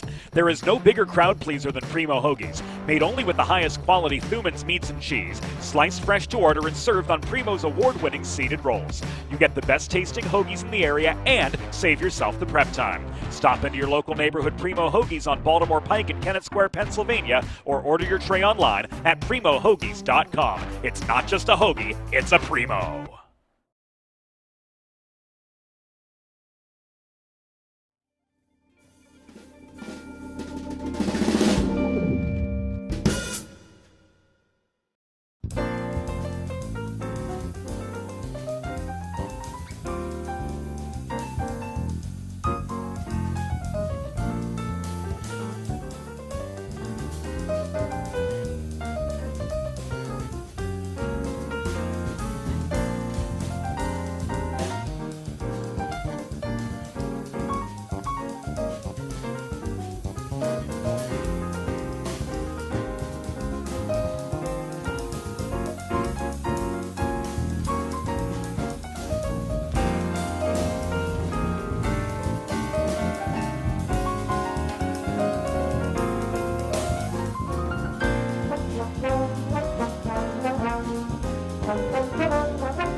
And welcome back to Revolution Ice Center, home of the 2023 Eastern States Collegiate Hockey League playoffs. And you're watching our coverage right here on the Delaware Hockey Network. And this is the 1 versus 4 matchup, Pitt and Stony Brook. The 1 seed Pitt Panthers with the 3-2 lead after 40 minutes of play. In that second period, it looked like starting to be a moment where Pitt was starting to pull away. As we start our second period intermission. Hello, I'm Aaron Elpern alongside Mark McClure. And it looked like Pitt was starting to pull away there in that second period as the line of Virag, Rip, and Peso registered their 3rd goal of the game. That made it a 3-1 score. The shot advantage was starting to grow, and it looked like this was going to be Pitt's game for the taking. But it was a late power play opportunity that ended up resulting in the chance for Stony Brook to claw their way back into it late. Yeah, that Peso goal right there, it's another tough one to give up for Stony Brook. We saw this happen a time or two. Kazakov made a good job at getting most of that puck, but it just snuck in behind him. But as you mentioned, Stony Brook picking up the huge power play goal. We talked about, or you did at least at the beginning of the game, the fact that special teams might play a very important role in this. We thought it would be the other way with the way that Pitt is normally on their power play, but it was actually Stony Brook making their biggest impact, because as you said, this game felt like it was falling away from Stony Brook a little bit. We were playing a lot in the Pitt offensive zone, but they managed to turn the tables just enough to go into this third period just down that 1 goal. Yeah, the shot differential was really starting to grow in that second period. It was 9-8 in favor of Pitt after 1 period of play, 12-5 though in that second period, just to illustrate what we were saying. But the late opportunity on the power play has given this Stony Brook team certainly more than just a little bit of a pulse coming into this third period. They also got an additional power play late in the period. They'll have a 1:47 of power play time carrying into this third period. Presents a big opportunity, as now it seems like it's the Seawolves that have the power play that the opponent really has to keep an eye on. Yeah, the momentum's really going Stony Brook's way, especially at the beginning part of this period. We'll see how they come out, because being able to take an extended period of time to be able to talk about the way they're going to build up, what they're going to try to do coming out into the third period, trying to find a way to make this a 3-3 hockey game. And that would give them such a momentum boost, shot in the arm, to say the least, for those final 18 minutes or so, if they're able to pick up this early goal. It's a frequent conversation in hockey games when you get those penalties late in periods that carry over from one frame to the next. And it's often talked about how there's an advantage that's there to the fresh ice for the power play. Then that never really seems to pay off. The more and more you hear that talked about and then see it in practice, they never seem to be able to do a whole lot with that abbreviated power play at the start of a period. It's usually more in the shorter part of it before the end of a frame. See whether or not that theory of mine that I'm starting to come up with is proven right here in the first 1:47 of period number 3, as Stony Brook has the continuation of their power play coming up. Absolutely agree with that, Aaron, just because I think it's just a fun thing to say. You have fresh ice, you're fresh off being able to have a meeting about it, so you have an advantage inherently, but not always true, because coming out you're going to be a little sluggish, there's no doubt about it. You're going to still be, we got to get into the period, it takes a minute or two, and we'll see if that's going to be the case for Stony Brook, or if they do come out firing and are able to find something early in the period to get back on that board, tie this game up at 3. But keep in mind that Pitt's not going to stop what they're doing. They've generated a lot of really good chances. You've talked all the way throughout this game about how Kazakov's had to step up in a bigger way today than he did yesterday. He had a lot of routine stuff yesterday, just being able to take up as much space as possible. Now he's getting a lot more shots from in close, a lot more shots from the slot, a lot more traffic in front of him. He's done a great job so far, but he's got to keep that up through the last 20 minutes if he wants to give Stony Brook all the opportunities possible to tie this game. And really both netminders have been strong here in this game, both making highlight reel saves there in that second period to make sure that they didn't allow anything more for their teams in that frame. I would expect both Kazakov and Baresi to be strong as we go into third period play as well, getting a look at a couple of those stops here in this game. This was the one from Baresi that was just unreal. I called it the save of the weekend, as he had to slide from right to left and kick that left pad out to make the stop. Then at the other end of things, Kazakov had the response as well as the save was made here on this wild scramble in front of the net. I would expect this to at least have a little bit of the goaltenders duel in the third period as well. But first we get to see what happens with this power play as minute 47 still remaining on that. That's how third period play will start. as we resume with this first semifinal matchup, Stony Brook and Pitt playing for a date in tomorrow's final. Our third period coming up shortly on the Delaware Hockey Network. Bridges have connected people for centuries. When it comes to helping small businesses build bridges with the people they serve, there's a new gold standard.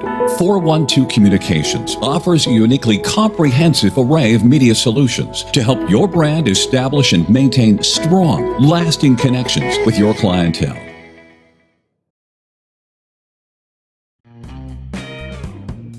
There's nothing all-American quite like a good old-fashioned barbecue.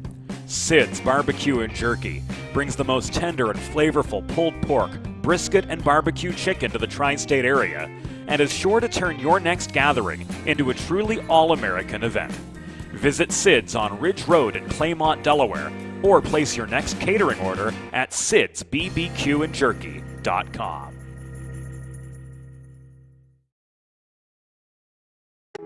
Let's face it, saving for retirement doesn't happen overnight. It takes planning, and Limestone Pension Associates has spent the past 35 years helping small businesses do just that. Limestone specializes in crafting, planning, and handling the day-to-day administration of qualified pension plans tailor-fit to your company's needs and objectives. To schedule a consultation, call 302-479-8817 or visit limestonepension.net to learn more.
It's time for the third period. Let's head back upstairs to James Witherite. Matvey Kazakov has saved 18 of 21 shots through 40 minutes of action. His Stony Brook Seawolves will hopefully give him a little bit of respite to start this third period. They've got 1 minute and 48 seconds left on a power play to try to settle the score with the Pitt Panthers. And off we go in the original Aussie third period, brought to you by the Ostrander family, longtime supporters of University of Delaware hockey. David Van de Zilver leaves the puck for Barnich behind the Stony Brook goal. Greg Barnich traverses neutral territory with ease, circles behind the net. Stony Brook in their away Reds moving left to right here in third period action. Pitt in their home whites, blue helmets and pants moving the other direction. Broken stick shot from Minerva, handled well by Baresi. He hustles off in place of Pepe. Meanwhile, Van de Zilver protects center point. Barnich steps up top of the circle. He tried to set up Pepe net front to no avail. That one waved off, and Pitt subsequently clears. Good attack for the first 50 seconds of the period for Stony Brook as the second wave of their power play comes on. Not quite the fortune they might have needed, however, with the broken stick on Minerva's shot and then the other shot ringing off the post in the secondary opportunity. Doing what they need to so far, but they still have to do something a little bit more with these last 35 seconds if they're going to get that equalizer on the power play. Just needs a member's bounce here or there to go their way, and this will be a brand new hockey game.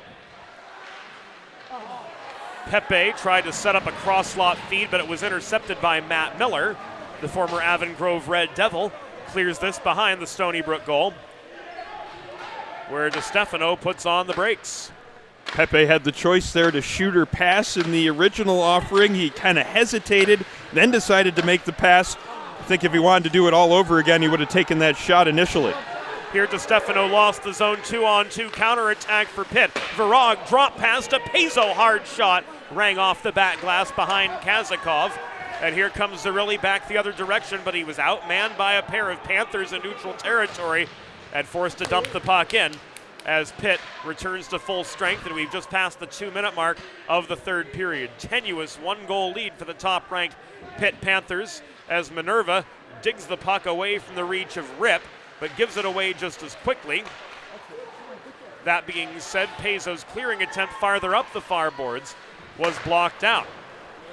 Virag gets this up ice to Bell just at the blue line. He walks into a 1-on-4 trying to switch to his forehand. His advance was broken up by the other 18, the back-checking Spencer Boris, who now plays the body in close in the near corner. The centering setup was intercepted right at the goal mouth, and that sends the Panthers off the following clear back deep into their own zone to reset. Come on, somebody else help out. Nearing 3 minutes completion in the third period. Pitt with a 3-2 lead. Boris taking a check from the forechecking Will Stutt, who comes down with the puck. He flips it behind his back in the corner to Bell, but the puck rolls beyond his reach. Here's a one-timer from Stutt off the Leslie setup, but it took an awkward bounce wide of the far post. Leslie through traffic, slowed up by Van de Zilver, who herds him to the far corner, lays a hip check on him. But it was Leslie who stood tall amid that hit, holding his ground. Meanwhile, a shot from Jack Casella at the left point is blockered high and away by Kazakov. We mentioned the one line doing all the work in terms of the score sheet here for Pitt. That doesn't mean that the other trios haven't been equally as active. An excellent shift there almost 45 seconds straight in the offensive zone, and then a fresh group comes out there for Pitt trying to add to that momentum. It's a great way to protect the lead. Gallagher turns play back into the Pitt zone. Play action behind the cage. Ian Keller chips the puck off the near glass onto the stick of Johns. Cross ice feed at center to Luria, who turns in front of the scorer's table and risks the puck behind the Stony Brook goal before heading off for a change himself.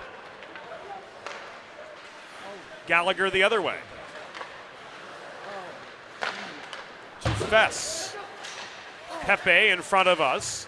Tried to work the puck to Cormanic, but couldn't connect with his man. The other 22, Connor Stewie, floats it behind the Stony Brook goal, where again, Fess works this up ice. Cormanic gives it away in the neutral zone to Ross. Aaron, go ahead. Seems that we have Pitt doing to Stony Brook what Stony Brook did to Delaware some last night. There is no easy way up the ice for this Stony Brook team. It seems that every breakout doesn't have that lane to make that pass into the neutral zone. A lot of turnovers being caused right in that first pass up ice for Stony Brook here in this one, and it's because of the positional attack here from Pitt. They have done very well making sure that not only are those passing lanes closed, but also any open man is only open for a short period of time. Exactly 5 minutes gone here in third period play. And friends, if you're like me, healthy living is important. The Delaware Trash Can Cleaning can help you and your family stay healthy at home with periodic sanitization and disinfecting of your trash and recycling bins. Schedule your first cleaning today at DelawareTrashCanCleaning.com.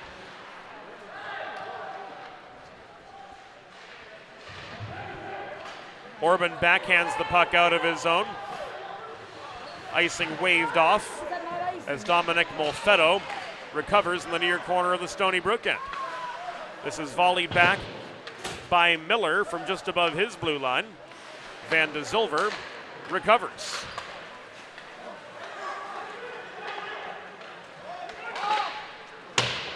Oslick intercepts the Stony Brook breakout, slams the puck off the backboards. Virag leaves it to Casella at the left point. Casella generates a shot lane, but Kazakov with the stick save makes his 20th stop of the day. Zerilli almost gains center the other way. He lets the puck go up the near boards and behind the Pitt goal. Icing was waved off by the near lines person. And Aldrich Virag walks back to his own blue line, trying to headman to a double team Josh Ripp. Virag bulldozes into Stony Brook territory. He and DeStefano collided. And you don't like to see this Rob DeStefano not getting up after that collision behind the cage. And he appears to be in quite a bit of discomfort. You see him slapping his glove on the ice and then rolling over onto his back. He is clearly not coming out of what happened there at the side of the cage. Part of we have a skate blade broken there, as well as a stick being returned to the bench. Chris Garofalo looking on with more than understandable concern, as DeStefano's been a stalwart defensively on this Stony Brook team, and to have him out of action for quite possibly the rest of the game. And tomorrow, should they get there, it would be a big detriment to their blue line, and you hate to see that happen to such a good kid.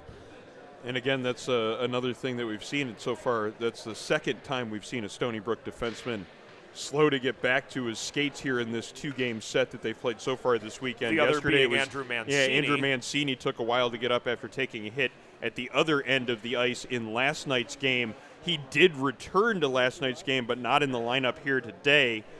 And now we see another defenseman, DeStefano, getting injured. He's at least seated right now there below the goal line, getting worked on by the trainer. That's at least somewhat of a good sign.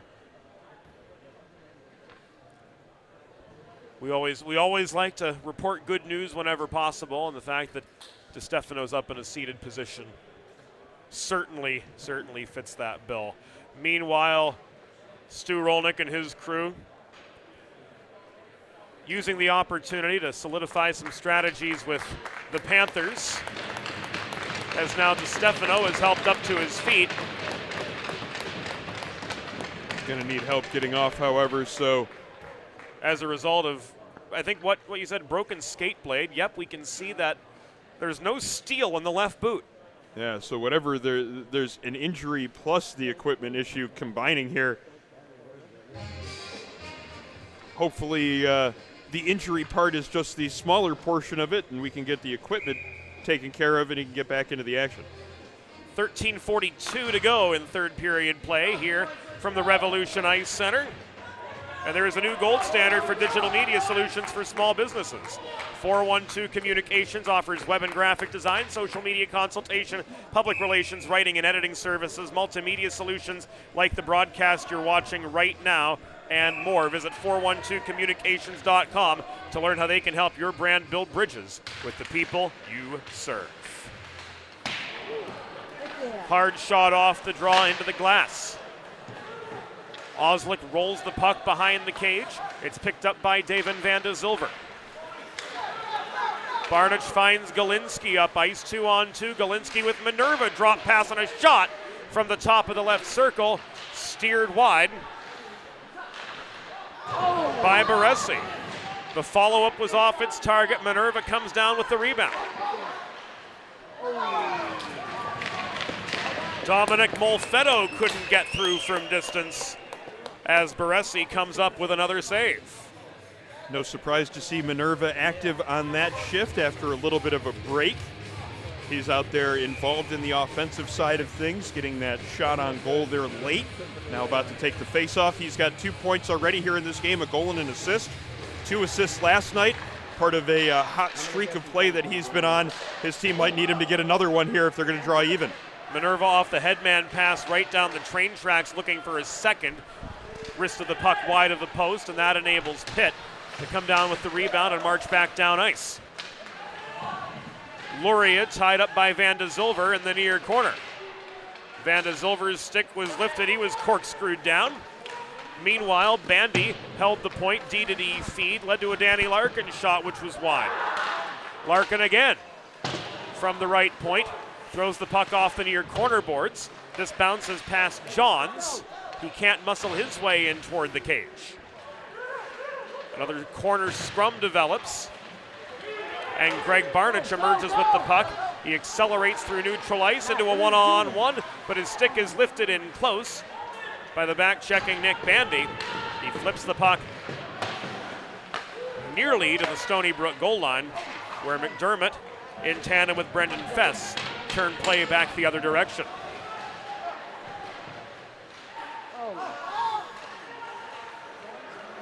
Careful there. One-timer from Matthew McDermott at the right point broke his stick. It's twice this period that Stony Brook players have been in good positions to let shots go. Just ended up with a broken stick. Ross with a drop pass to Virag. And Kazakov holds for the save with 11 minutes and 40 seconds to go in regulation. Pitt with a 3-2 lead over Stony Brook, and Van de Zilver just got himself a 10-minute misconduct, it appeared. He was certainly on the referee's radar there earlier in the shift as he got knocked down in the near corner of the defensive zone. I don't know exactly what caused him to go down, but he went down in a way that certainly made sure that everybody around him realized he went down on the play. I'm not going to say it was a dive per se, but there was certainly a little bit of dramatics with the way he went to the ice. I'm sure that in the ensuing minutes after that play happened, that was not the player that the refs wanted to be hearing from, no matter what it was about. So Van de Zilver, starting defenseman for Stony Brook, will be out of action for all but the final 80 seconds, and that's if he can get a whistle.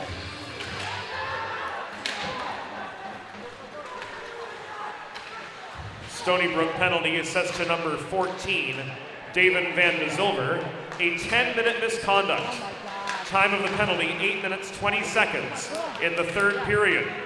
Van de Zilver assessed a 10-minute misconduct at 8:20. So Stony Brook's uphill battle got all the more challenging, as, of course, Mancini scratched, Van de Zilver's off for a misconduct, and DeStefano had to leave the game for the skate issue and potentially injury. We're still not sure of all the details there. Anywho, play continues 5-on-5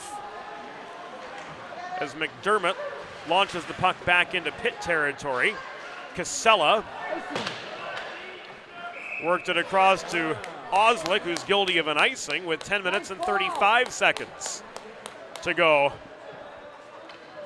in regulation. Saw DeStefano stepping out of the bench there, giving it a try to see how the leg felt, so they got the equipment taken care of initially. Just kind of gave it a spin out there, not sure whether or not it felt good enough to continue, as he's still doubled over there on the bench as play now continues, approaching the 10-minute mark of the third period. Still a 1-goal lead for the Panthers.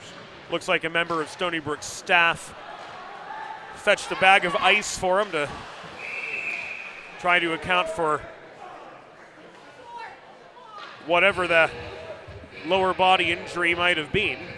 And this is certainly a moment where the defensemen that are currently still either not in the penalty box or at full health right now are going to be relied on that much extra. McDermott and Fess out there right now, and what they're dealing with is a Pitt team that continues to roll fresh lines out there, keeping the shifts very short, and each group that comes out is being that same effective group as they have been throughout this game, especially on the forecheck.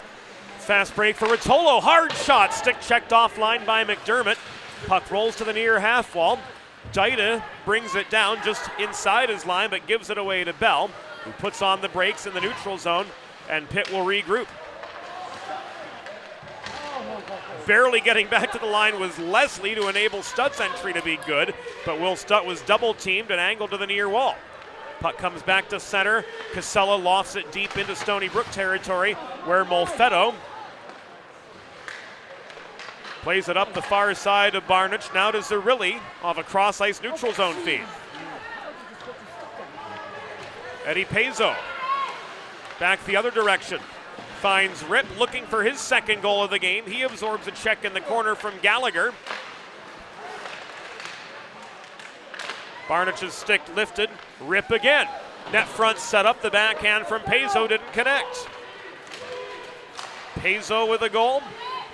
Rip with a goal. Virag with a goal. And all three of them are out right now. Virag looks to be heading back for a change.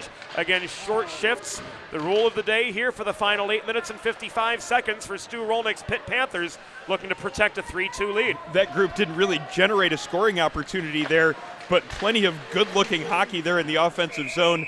You saw Rip make two specific plays, one in which he neatly accepted that pass with the skate, a lot smoother than most players would be able to accept a pass with a stick, and then the further setup after that, the most dangerous line here from the Pitt Panthers, Virag, Rip, and Pezzo, at least in tonight's game, proving every time they come over the boards that they certainly have to be paid attention to and that they're a threat to score. And it seems what they're getting right now is that full depth of the four lines out there, each group trying to one-up the previous group's effort on the previous shift. Barnich set up a Minerva shot with a cross-ice feed, sticked away by Baresi. Luria absorbs a hit from Galinsky, battling for the rebound in the near corner. This Barnich-Galinsky-Minerva group has been the best one for Stony Brook, so this is the group that the Seawolves are going to be looking to try to get them back to even in this game. Hands down, and we've got a puck out of play and a collision in front of the referee's crease as well, with 8 minutes and a few ticks to go in the third period. Coming up on the Delaware Hockey Network a little bit later today, our other semifinal matchup pitting Rhode Island against Niagara. That'll start probably around 7:15. We'll have a better grip on starting time after this game concludes. Still plenty to be decided here. We have just under 8 minutes to go. It's a one-goal hockey game. Still time for the Seawolves to tie this back up and force extra play. Meanwhile, still time for the Pitt Panthers to put this one out of reach. Well, it looked like they were going to do that at about this point in the second period. Oh, but, heavens no. But Stony Brook certainly made sure that they have kept this one close and made it a game that Pitt has to be on guard for the last bit of play here, last 7 minutes and change. Baresi again steadied the puck behind his own net. This is pushed over the line by Miller. Stewie puts on the brakes just above the blue line. Caroms the puck deep behind the Stony Brook goal. He hustles off for a change. There's the Virag line back on for the Panthers, and Edwards slows up just beyond center. He flips the puck in, enabling a change the other direction. Zerilli pursues, gains in the corner. Centering pass takes a bounce behind the net. Malik sets up Fess at the top of the right circle. Back to Malik it comes in the near corner, 6:49 to go. Dempsey to Malik's aid, protects the puck. This is worked around the horn to Dominic Molfetto. He's angled by Virag to the corner, stripped of the puck. Virag chips it off the far boards, nearly brought back down by Fess. Walking in is Fripp. Fripp's pass to D-man J.C. Bell lost the zone. Virag takes a shove from Molfetto in the near corner. Again, the Panthers on the near side drawn back into the neutral zone to regroup as Brady Rotolo misses the pass back to the point this time. Fess launches the puck down ice. And we've got ourselves a stoppage with 6 minutes and change to go in third period play. Pitt doing what they have to do in terms of protecting a lead, not giving the opponents in terms of the puck possession aspect of the game, not giving a whole lot of opportunities to Stony Brook here in the last 8 to 10 minutes of action. It's been Pitt often the team in the offensive zone more, and in terms of when Stony Brook gets control of the puck, the Pitt forecheck and defensive coverage have made it just that extra bit of effort required here from Stony Brook just in order to get up ice to create any sort of opportunities. The Pitt Panthers want to keep doing what they're doing, sending those fresh lines out there and at least making it that much more complicated for the team trying to come back, forcing them to play defense. Stutt came barreling in with a full head of steam up the right wing boards, but was angled to the corner.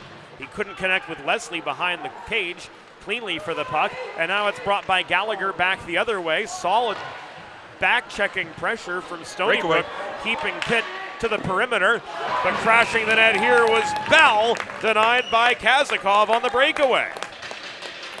I think Stony Brook starting to get worn down as that's a breakdown there in the neutral zone, trying to sneak a change in as quickly coming back in the other direction where the Panthers, good save there by Kazakov as faking the shot initially and then eventually letting the snapshot go as J.C. Bell looking for his 8th of the season. Kazakov making a big stop when his team absolutely needed it. Now they have a breakaway on the other side. Here's Pepe. Baresi denies him. That breakaway quickly turned into a one-on-one. And the defense is fortified before Cormanic can get off a secondary shot. It was ultimately blocked. Pitt dropping 4 guys down low there on the counter. Under 6 minutes to go, not exactly the type of thing you would expect in a one-goal game to see countering breakaways at both ends. Certainly don't mind it as a spectator and somebody who's here to enjoy a good hockey game. A little bit of opening up of play as we get into the last 5 minutes of action here. It's a one-goal hockey game. One of these two teams will get a chance to play for the Eastern States Collegiate Hockey League Championship tomorrow afternoon. Pitt has the lead, but it's a narrow one-goal margin. They'll look to add to that here with this offensive zone draw. But the Seawolves control the puck off the face-off. Gallagher leaves it back to Molfetto. Breakout intercepted by Bandy. His shot from the top of the circle was blocked. Headman chance, Stewie on the doorstep, denied by Kazakov, and here come the Seawolves back the other way on a 3-on-3. Barnich drop pass to the top of the circle. Malik's shot was just wide. He was looking for the equalizer after getting Stony Brook's second goal of the game. Looked like Stony Brook might have had numbers in that previous trip up ice, but good, strong back check by Matt Miller to make sure it was not a 3-on-2 and was instead a 3-on-3. He was instrumental in the defensive part of that back in his own end. Great heads-up hockey player all the way around, all 200 feet of the ice.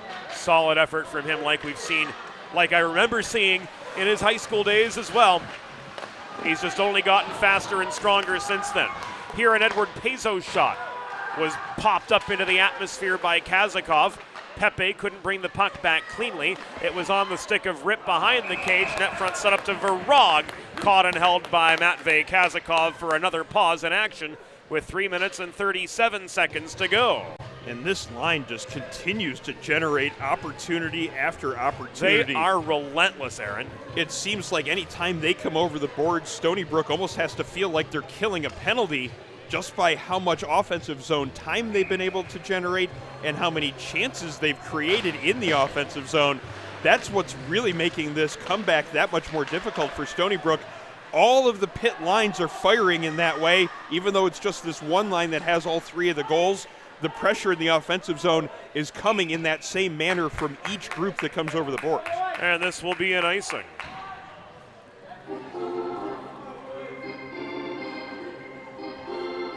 Stony Brook going to need maybe this next group that's out there right now, this Edwards line, to maybe create something. They've gotten pretty much all of their offensive push coming from when Matt Minerva's group, Minerva and Barnich, are on the ice. If this Edwards group can maybe develop something, try to get their opportunities, maybe get the ice tilted a little bit back more towards the Pitt end, might help the other lines out as well. Crashing the net was Cormanek, but Baresi comes up with the save amid a pretty congested net front scrum. Cormanek and Edwards going right to the crease looking for that loose puck. Gonna take a dirty goal, take any kind of goal at this point, I'm sure the Seawolves would. They both drive in towards the net to try to find that loose puck. Netminder getting it covered though before they can poke one home. Face-off comes to the left of Baresi.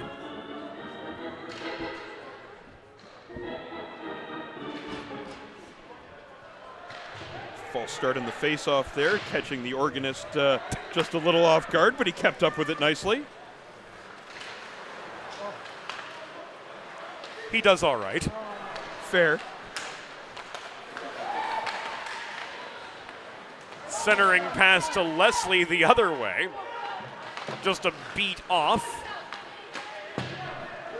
Edwards caroms the puck behind his own goal to Boris, who is hassled and stripped of the puck ultimately by Leslie. Net front feed to Stutt was canceled out by the presence of Gallagher close to home.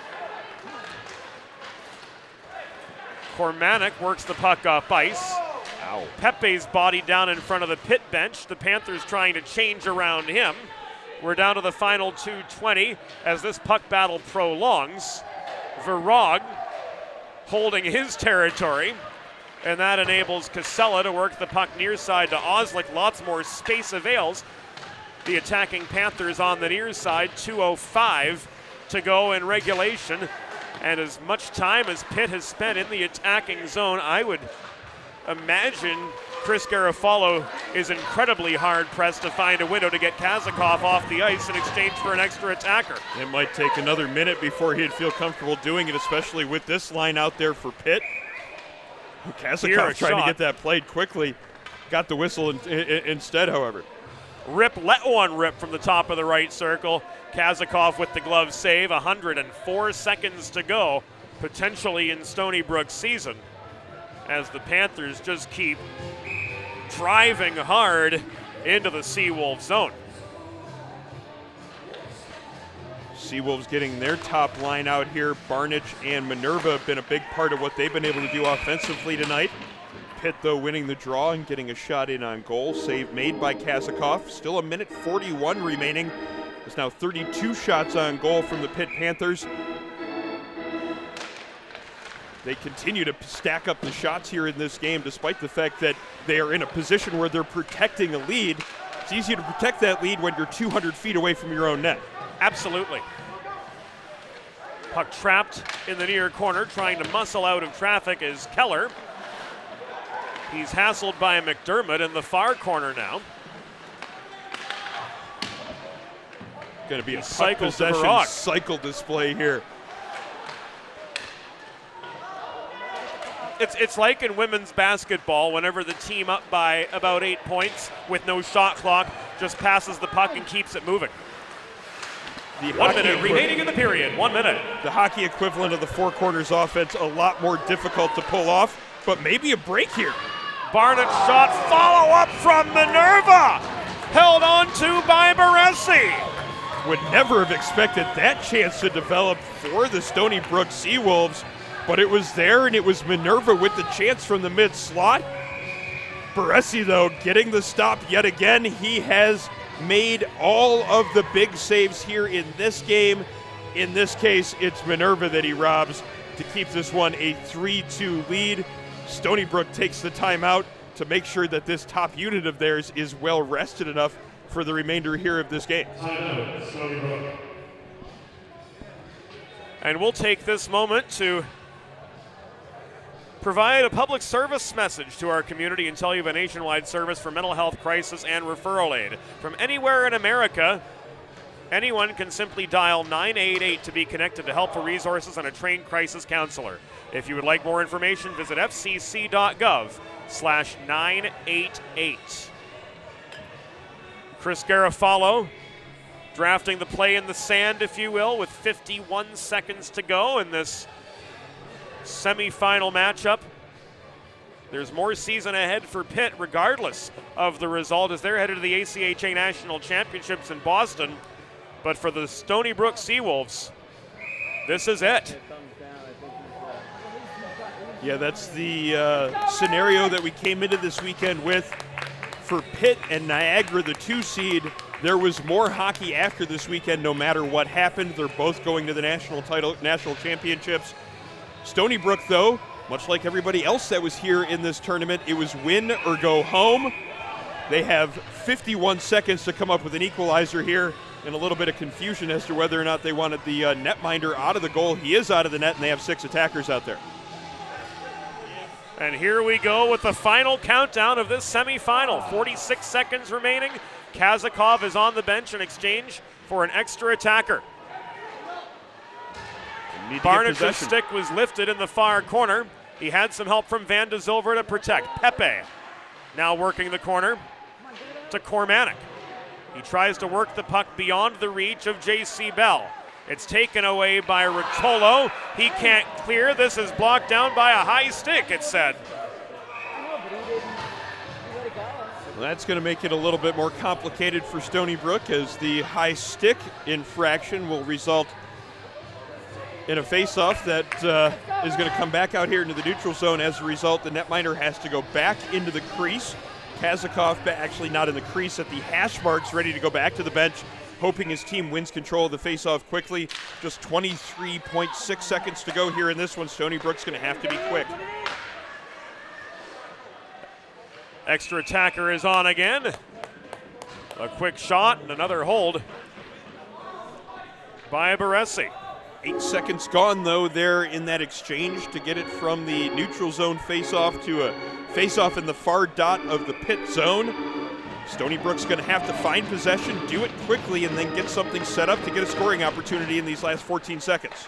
Minerva wins the draw. Dominic Molfetto works the right point. He set up a one-timer from Barnich that was blocked. This is cleared back to center. Final 5. Van de Zilver gives this away. And the empty netter with 3 seconds to go, for all intents and purposes, puts a bow on a Pitt victory. It is Will Stutt over the center dot to give the Panthers a 4-2 lead. The bounces went the way of Stony Brook. They had the shot set up on a cross-ice one-timer, but a block by Pitt is what ends up leading to that puck coming out to center ice. Stutt then getting the empty net goal, and for the only time here in this game, a line other then that top line of Virag, Rip, and Peso registers a goal, and it's the exclamation point on a 4-2 Pitt victory. They'll play for the Eastern States Collegiate Hockey League Championship tomorrow afternoon. Panthers 4, Stony Brook Seawolves 2. We'll take a quick timeout here on the Delaware Hockey Network, and we'll be back with a look at the SIDS 3 stars of the game after this very brief break in the action. Bridges have connected people for centuries. When it comes to helping small businesses build bridges with the people they serve, there's a new gold standard. 412 Communications offers a uniquely comprehensive array of media solutions to help your brand establish and maintain strong, lasting connections with your clientele. Watching the game or tailgating with friends? Score big and serve in style with Primo Hoagies party trays and sampler platters. There is no bigger crowd pleaser than Primo Hoagies, made only with the highest quality Thuman's meats and cheese, sliced fresh to order and served on Primo's award-winning seeded rolls. You get the best tasting hoagies in the area and save yourself the prep time. Stop into your local neighborhood Primo Hoagies on Baltimore Pike in Kennett Square, Pennsylvania, or order your tray online at primohoagies.com. It's not just a hoagie, it's a Primo. Think about it. The trash and recycling bins in our homes, even with normal use, are places where harmful bacteria like Salmonella and E. coli can multiply by the thousands. But like anyone, you want to keep your home and your family as healthy as possible. Delaware Trash Can Cleaning can help. They sanitize your trash cans with high-pressure hot water jets that can kill over 99% of the germs and bacteria in your cans in just a few minutes. To schedule your first cleaning, call 302-310-9075 or visit DelawareTrashCanCleaning.com.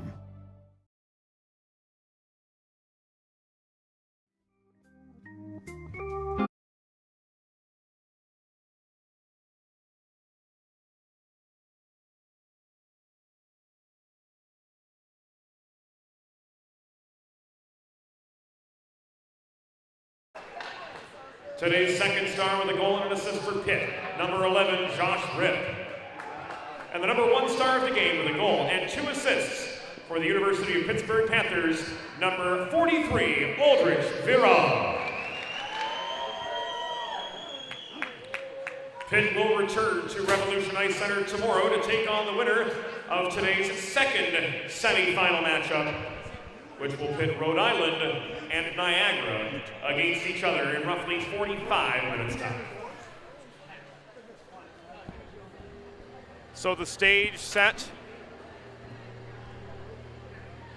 for the Rams and the Purple Eagles to square off in the second semifinal after a thrilling 3-2 game between the Seawolves and the Panthers went right down to the final 3.2 seconds. Yeah, Virag, Rip, and Minerva, the 3 stars from our first semifinal game, and now we see which team will join them in the finals tomorrow afternoon as we have Niagara set to meet Rhode Island in what should be an excellent nightcap to what has already been a great weekend of hockey here so far. The 2 games yesterday and the 1 game already today, backed up by what I'm expecting to be just another one this evening. Here is the number 2 seed Niagara takes on the 3 seed Rhode Island. Sets up to be another fine matchup, James. And you'll have the call for that alongside Mark McClure, who will be donning the headset for our second semifinal today. For Aaron, for Mark, for videographer Jeff Jezierowski, for the entire DHN crew, Joe Sindoni, Ray Catolo, Molly Jo Rosen, Josie Billett, Curtis MacDonald, Leighton Worthy, Rod Allums, James Witherite, thanking all of you for joining us here on this Saturday afternoon. Pitt will be back in action tomorrow after a 4-2 win, and a hard-fought one at that, over the Stony Brook Seawolves. We'll be back for the second half of our Saturday twin bill from Revolution, round about 7 p.m. here on the Delaware Hockey Network, and it's all brought to you by the Law Office of Long and Greenberg.